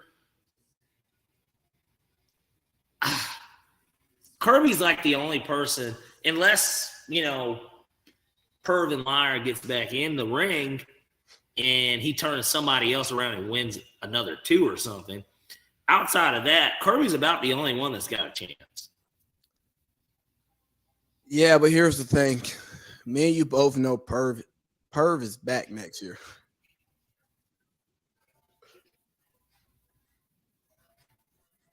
Perv is back next year. Oh, yes. Don't we just love the technical difficulties? Isn't it the most amazing thing in the pod? But Perv is back. Yeah, a little bit. We'll see how. Now I can see perfectly and everything. Okay, great. Now Perv is back next year, but I think Saban gets him another natty before he gets out of here. I don't know if he wins another. I think that he gets in another. I just don't see him just. Okay, how are we? We good? You're now? good. Just keep talking. Keep talking. I think that he definitely gets to another. I don't know if he wins another because the gauntlet is about to be even crazier with Alabama, having to play Oklahoma and Texas. And I'm not saying that, these are fearful programs, but for what it's worth, Texas and Oklahoma have won a national championship within the 21st century. It's not like they're just that far. They're not as far removed as Georgia was before Georgia had just won theirs. You know what I mean? Georgia hadn't won since 1980. So there's a big difference. Oklahoma's been to 2. Since 2000. They've been to 2. The Florida schools, they're going to get back in. There we go, Kittle. Florida State's been to 1. They've won 1. And I believe they've been to 2 since 2000. Miami's won 1. There's going to be so much more competitive schools, right? And then there's going to be the one school that nobody expects that just comes out of nowhere. And Georgia, in a weird way, has been that school because they just rose above, right? I think that when we hired Kirby, the expectation was that he would take the program to that next level. But nobody did. Anyone actually fear Georgia's going to win a national championship before he did it? No, I don't think so. At LSU, they're going to make some noise. They do it every other 2-3 years. They always do. They always put together a 12-1 football team. Or in the case of Joe Burrow and them, an undefeated year. They put together that type of team every 2 years, 3 years. And Heupel's not going to be at Tennessee forever. Well, it depends on what happens at Oklahoma because that's his dream job. That is Kirby's dream. Kirby had been offered probably multiple jobs over his 7 years as DC. He was waiting until Mark Richt got kicked out, and he knew that it was gonna. Because the weird thing is that Georgia loved Mark Richt. Even though we never won the whole thing, he was so well liked, and it was well, who do you replace him with? And Kirby was the only person that you were going to replace him with. That was the only. If Georgia had hired anyone else, I promise you they would have hated the hire. Some people hated it even when they did do it. Well, you remember they were doing the Kirby versus Rick first 3-year comparisons. It's well, hold on. Kirby got us to a natty. Mark never did. And the product on the field looks different. I get the record might be the same, but the product looks different. Mentality. And that Alabama loss with a blown coverage to a future Heisman winner and a arguable top 10 receiver in the league today. No, that top 10 receiver was a Heisman winner. I'm saying a Heisman winner. Oh, what? But the quarterback though. The quarterback and he's arguably the best. Before he got hurt, he was an MVP candidate before he even got fucking hurt last year. And he's the MVP candidate right now. And Devonta Smith, He He's a good receiver. 11, 175, but he cooks. So like again, that corner should have known once he beat him outside in cover 2, you're supposed to bail with him. He didn't. Whatever. But it goes, no, this looks different. It looks totally different. And now Kirby's raised the standard, but Kirby knew Alabama was his when Saban retired, but Georgia opened up first. And I see Kirby having a Bobby Bowden, Joe Paterno, Nick Saban-esque run where a Spurrier run where he leaves on his own time. And I think even putting Spurrier and Nick, only because Nick's been there, what? 20. I think more so the Bowden Paterno run. Yeah. Maybe the 30 plus is what I think. Yeah, I think Kirby retires from UGA unless he gets greedy and wants to go to the NFL. But he gets paid so much. Like, why? Yeah. Why have to worry about the draft when you can go pick your players? Hey, do you want to hit one non-football topic real quick? Let's do it. That little bite that came out about Dolan not wanting to be an owner. Did that do anything for you? Because I read it and it said, yeah, nigga, it's obvious you don't want to be an owner. We know you don't want to be an owner. Like, you're not good at owning. And even though the Knicks are doing fairly well, they're winning games, but like nothing about what you've done with that franchise says you want to be an owner. Yeah. I don't even know if there's a conversation there. You know what? It's not a conversation there because there's nothing for us to talk about. I'd just love to see that. But thank you. Let's get this big guy a fucking touchdown. I'm sorry. You like to see it. You like to see, well, because he's had like 3 catches and like 30 yards in the first 2 games. I think now he might have eclipsed actually 60 yards receiving finally. But let's get him in the end zone too. Let's show the dominance of my fantasy team, Lee. Let's show that this motherfucker is going to win another championship this year. But no, I thought that it was interesting. And let me tell you, so this is the weird part. I've been to 3 Knicks games in my life at Madison Square Garden. No, I'm sorry. I've only been to 2, not 3. Yeah, I've only been to 2. Madison Square Garden is the best place to watch a basketball game. I don't give a fuck what anyone says. And I haven't been to as many basketball as football stadiums. But I guess my point in bringing that up, even in this conversation, is the fact that regardless of the owner, bro, like everything is so – what outside of the criticism that he gets from a person like a Mad Dog on the radio and the fans saying, fuck you, Dolan, or like something at an MSG – bro, they still come back for more. It doesn't really matter. I bet he doesn't like it because he only gets criticized. Like, yeah, he doesn't like it. He doesn't like it from the sense of the day-to-day running it and the morale of the fan base towards him. I don't think that he doesn't like it because profit-wise, they're there. Bro, the first time I was in there, I went to go see Colin play. The Cavs. Cavs were obviously a bottom of the barrel team his rookie year.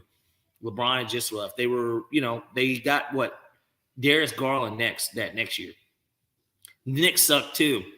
I'm talking about this is in April of the season. So the season's over. I mean, these teams are, it's a bad basketball game, basically.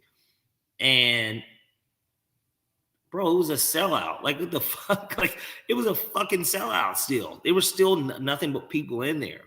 And it's like, yeah, I bet he does hate fucking running the teams because he gets criticized.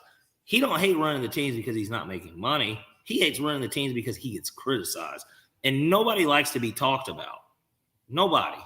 I don't know anyone that likes negative criticism towards the way that they run anything, especially when they've accomplished everything already. Or they haven't necessarily, even if you're not rich like him, right? But you run something or you're in charge of something, but you get some criticism. whether it's warranted or not. Like nobody likes to hear negative feedback. Nobody. I mean, you're fortunate because you don't get annual reports on you from your boss. But I do, in a sense of I've lost a contract before. Like I like that to me is the annual report. That means either somebody else is offering a better deal or I'm not doing a good enough job to where they want to come in. And I always respect it though, because constructive criticism is one thing. And plus you can learn from situations. In his case, it doesn't really matter what he does either. It doesn't matter what he does because the money, that's not going to affect his money. The point that I'm making though is like you don't have to like sit across from someone who's evaluating you and they sit there and tell you about yourself, whether they're right, wrong, or indifferent. And again, I'm not saying that to say that you don't get criticized, because at the end of the day, I do. You sign the checks, man. Like yeah. And because you sign the checks, you owe certain people a certain dollar figure, no matter what comes in, which can then affect you. For sure. Like, and even performance wise on my end, I mean, I'm a payroll person. I like things to be done. I do more than payroll, but I'm just saying that is like the number one thing. If I ever hear from anyone, my pay is wrong. Like, from an employee, at least, nobody's ever criticized the way how I run things. I've never, not from an employee. I've never heard that. Mm-hmm. It is what it is. They have a handbook. We have a handbook. There's a bunch of stuff that you sign. So if you didn't read it, you didn't read it. Like, so I tell you exactly what we're going to do, how it's going to be done.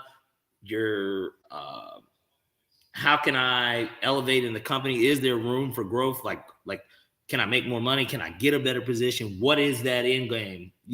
That stuff is like, I talk to them about that. If I'm the person that's doing the interviewing, we talk about it because I am the person that signs your check. So like, you can talk to me and I promise you, I won't bullshit you because I don't want you here if you don't want to be here. You know what I mean?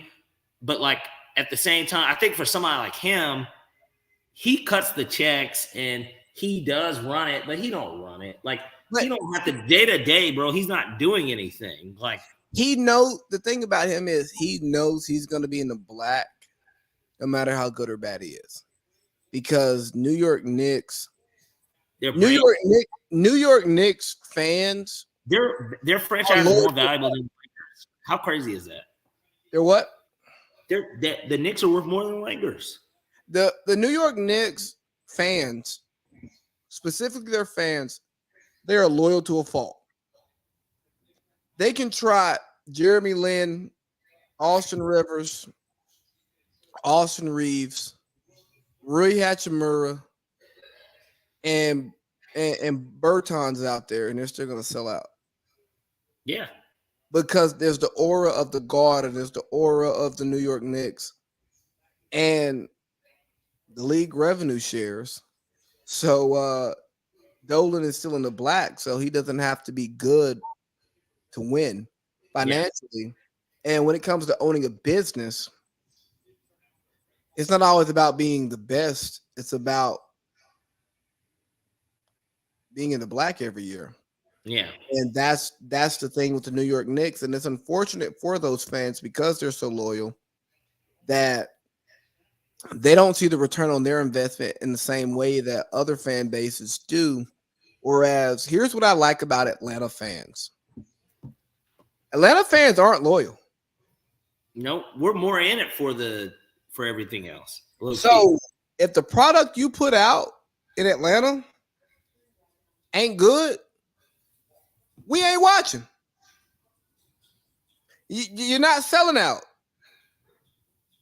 Hey, shit, we made the playoffs this past year. We weren't selling out home games like it was just because we were at home. It's like, who are they playing? This team is winning, but they're not great. Yeah. Yeah, they're 500. Like, we're not coming to watch a 500 product. We want to come watch a 50 and 30 team, a 50 and 32 team. You know what I mean? Yeah. Like that's Atlanta. And it sucks when you are a diehard because, again, we're diehard Falcons fans and we see the same thing in the football season. But like, hey, dog, you got to earn our money because I mean, New York's a busy city. Obviously, there's things to do, but culturally, we're more similar to LA. Why would I come here to this game and pay $250 for some good seats when I can go to brunch and do the same thing and have fun? Yeah. You'll watch the game. So if Dolan doesn't want to own the team, sell it, man. I think there are people who will gladly put together nice financial groups to purchase this team from you and actually invest into the team. As we get out of here, Parlay Pete, let's talk about one of the biggest voices in New York media ever, Chris Mad Dog Russo. Mm-hmm. Mad Dog was Mad Dog was wild. I didn't say he was wilding. He was telling the truth about his Saturday. And right now I'm trying to scroll up and find the clip so I can actually play it for the listeners. Because I'm sure the sports fans heard it. Right. But let's just make sure everybody knows where we're coming from. Because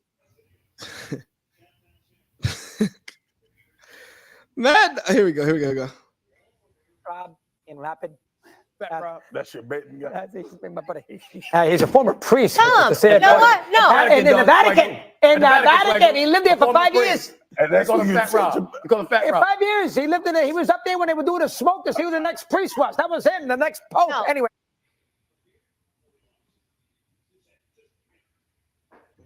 Oh, hold on. Smoke to see who the next priest was. That was him, the next pope. No. Anyway, to make a long story short. No, tell everyone what you told us this morning, what you're doing this weekend. Here's what I'm doing this weekend. Listen to what The he's doing missus, this the weekend. missus is away. Mad Dog. My visiting my son in Flagstaff, who's coaching Northern Arizona. I told you basketball. Yep. So the missus is away. Be lousy weather. Right? It's going to be lousy in AZ? No, it's going to be lousy here. Here, Rain. yeah. So I can't get my golf or tennis in. You know, my little tennis shirt. Yeah. So I am going to, I'll get a run in. I'll take the two dogs, Bo and Riley, for a walk. At about 12 o'clock, I'll sit down. I'll make an early cocktail. Cut a gummy in half. What's A gummy. I'll cut a gummy in half. Keep listening. I'll cut a gummy in half. We got Florida State Clemson. I like the Florida State quarterback. I'll do something there. At about 3:25. He's talking about betting. I'm sauced. I'm not driving in the house. 3:25. I'll put the call in to Fat Rob. 718-504. I'll put the call in to Fat Rob. Rob, you know what? What the hell? I can't root for Oregon. All right, I'll pretend on TV.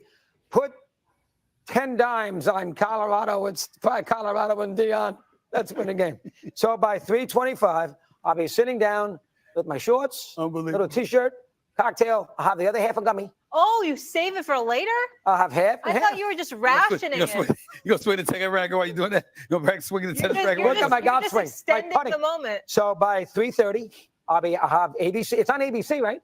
Yeah. Is this a Fowler game with Herb Street? I'm sure it is. I don't know. Herb Street and Fowler. Well, why wouldn't they be in there? They got to be there. The Colorado-Oregon game. Yeah, that's on ABC. and I love those two. I love Herb Street. Herbie, he watches all the time. He always texts me.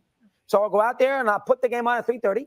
And I'll root I like haven't the heard from Dickens. Herbie in years. The only time I've heard from Herbie is when I showed up in Jackson State last year. See? You've got friends too. There you go. Okay. I will bet the ranch and I will root crazy for the Buff on Saturday afternoon. And Now you're doing here, this, I just I'm want going to to root like clear. hell for Bo Nix. I want to be clear. But You're on doing TV, this all by I'm gonna root for yourself. Colorado. You're just going to hang out by yourself. You're just going to hang out by You know, I want to throw a couple things out here before we actually dive into this. One thing, you married guys can relate. When you get the house to yourself, oh golly, you just let loose. You don't follow none of the fucking rules. You just do whatever the hell you want, man. It's amazing. Also, Nigga starts dancing around in his kitchen, listening to nigga looks like Mrs. Doubtfire. oh, absolutely. That's what you're making it sound.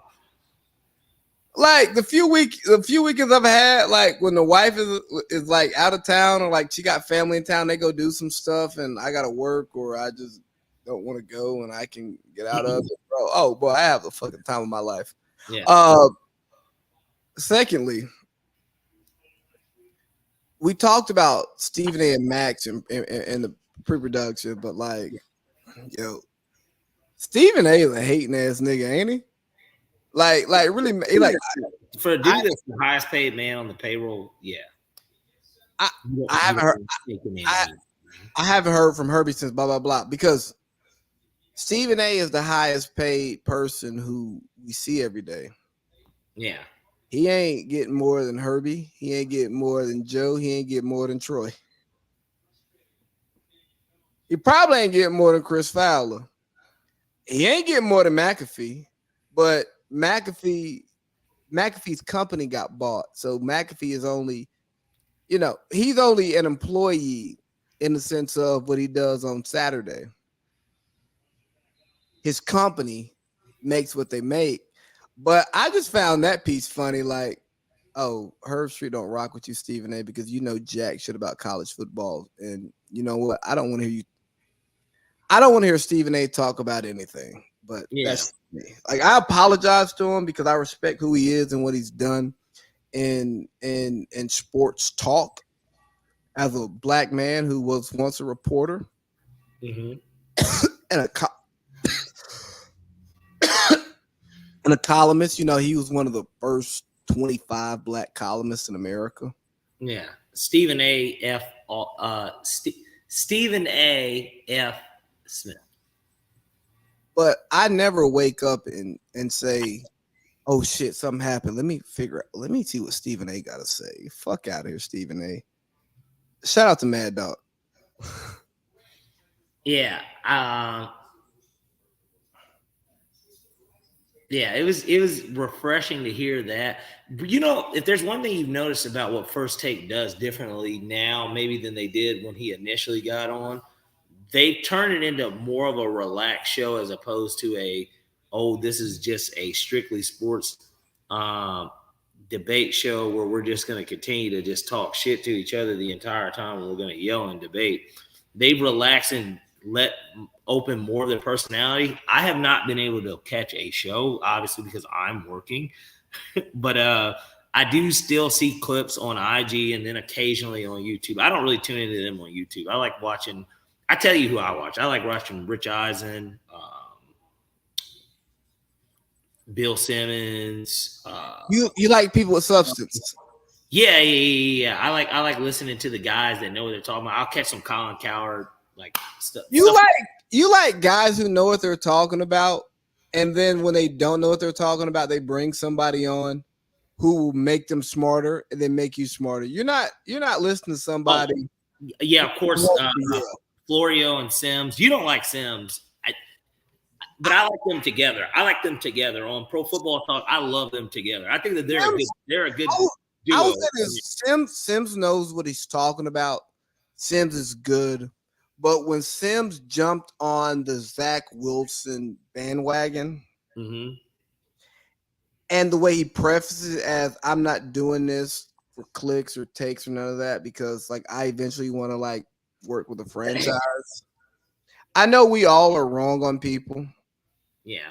And I've been way more wrong than the people I criticize, but I also devote less time to it because I have a fucking full-time job that has nothing to do. And a family has nothing to do with this.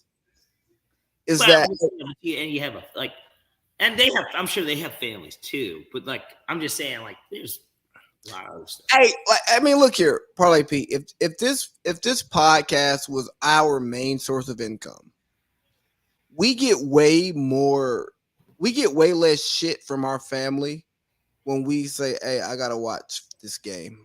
I've gotta actually, you know what? Yeah, I watched this game live, but I'm also gonna watch the All 22. And it's like, yeah, you can't be too mad about this because this is actually what pays the bills. This is not a hobby. So I like Sims. Don't get me wrong. I like Sims, but after his Zach Wilson fucking love and fellatio, I just come on, man. It really turned me off of him. And I was a Chris Sims fan in college, bro. I was a Texas fan. He's best friends with Kyle Shanahan. They're best friends. Well, they were roommates. I know. Well, right, because they both played at Texas. But I'm just saying, because Kyle was a receiver, right? So, Slot guy. Right. Yeah. He Kyle Shanahan, Bill Belichick would love a guy like him, right? Yeah, no, I've always been a big Sims fan, and I think that when it comes to those guys that I like to listen to, it's a little bit different than a Mad Dog. I just think that guys like Mad Dog, like Stephen A, they're a perfect example of commercial, right? Like anything like commercial, when people like, not to talk about music or restaurants and stuff like that, but like when you think of commercial, it's just like, well, that's Applebee's. You know, I'll raise it up a standard. Outback. Nah, fuck that. I won't even go that commercial. I'll go upper echelon commercial because ESPN is that. Let's say that they're like and look, I don't have any issues with this restaurant. They're Fogo de Chao, bro. That is still a commercialized, like upper echelon type restaurant. You know what? You're gonna spend $50 a head on a meal, but it ain't like that one steakhouse that you can go to that is the best in town that you do need a reservation to. That's only there, or they might have another place in New York and in LA. Like it's not like going to Catch or something, or John George Steakhouse in Las Vegas. Or the steakhouse we in Tampa. I'm just saying there's like 3 fucking Fogo de Chaos in Atlanta, and they're all over the world. They're in Brazil. I mean, LA. They're in LA too, New York. Like they're there, but they're commercial, but they're upper echelon commercial. I've had better Brazilian steakhouse than Fogo, correct? Yeah. Same. There's one here in Atlanta that's better than it, but they're the commercial version of it. I guess, bro. It's not that Fogo's food's not good, bro. It's Ruth Chris. It's Del Frisco's. Like, yeah, this is good. Yes, these are the same places. You're gonna still spend $50 a head easily. But knowing us, it's more like 200 because you thought drinks. Yeah, with the drinks always get to you. But even if you weren't, that's one cocktail. I mean, we're talking a business dinner. You're still gonna walk out of there after tip, probably if it's you and 2 people. If it's just you and another person, you're probably gonna still, with the tip, you're gonna still spend about $200. Yeah. And we're talking conservative drinking, like one old fashioned. I love it. They're giving Kittle the ball finally. He almost got 100 yards. Crazy enough. Hey, yards. Let me get the 6-ounce filet mignon and old fashioned, no app. That's ESPN. Yeah, exactly. And then they'll say any sides. Then you peruse the sides and you're like, we'll do the mac and cheese just because that's his. It's not a green. It's a side, and most people, as long as you're not lactose or if you like hot cheese, like I love hot cheese. As long as you like something like that, you'll try the mac and cheese somewhere because that's like just a typical side of like, oh, is this place good? Yeah, they got good mac and cheese. So like it's like 10 has really good mac and cheese, by the way, and yams. You said 10? Yeah, 10 has very good mac and cheese and yams. I'm bullish on like the entrees. Those are 2 sides that I can get from there anytime. Like if I could cook my own salmon and do everything else, and then I get sides from them. But the sides are like $10 still, even there.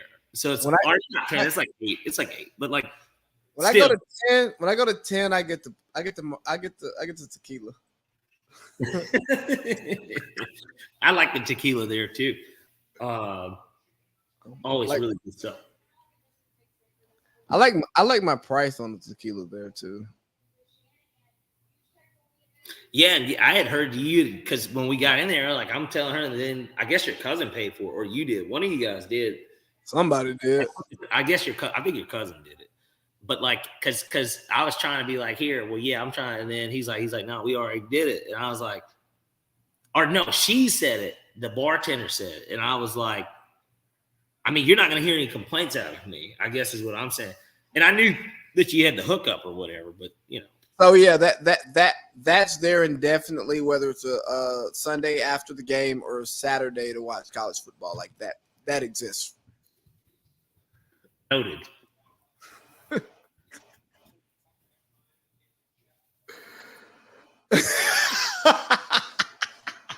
Hey man, I'm a local joker. I'll say that much.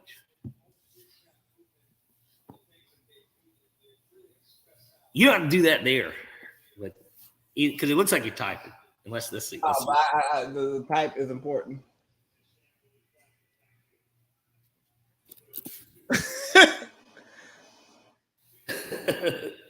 Hey man, I'm Jason Kidd out here. I love dropping off dimes. Hey, when we love a nice wide open pass, okay. Hey, tell me why Brock Purdy just threw Christian McCaffrey a 2-yard pass. It wasn't like out of the backfield. He ran out like a receiver and caught it.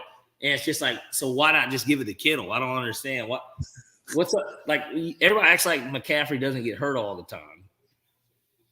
You know, Brock Purdy is just doing what the scheme tells him to do, man. And there's nothing he can do about it, right? Brock Purdy is Stephen A. Smith, man. He's the company guy. What the company needs is what he gives you. Yeah. I get it. You know, I don't got much left. Do you? We're here. I guess we'll just see what has been a somewhat competitive game by the Giants. But we can sit here and shoot the shit for the rest of the game because both of us are going to be watching it. I mean, yeah, here we can end the show and just sit here and talk for the rest of this game. It's 6 minutes left. So, all right, bet. Hey, we out of here. We'll be back next week.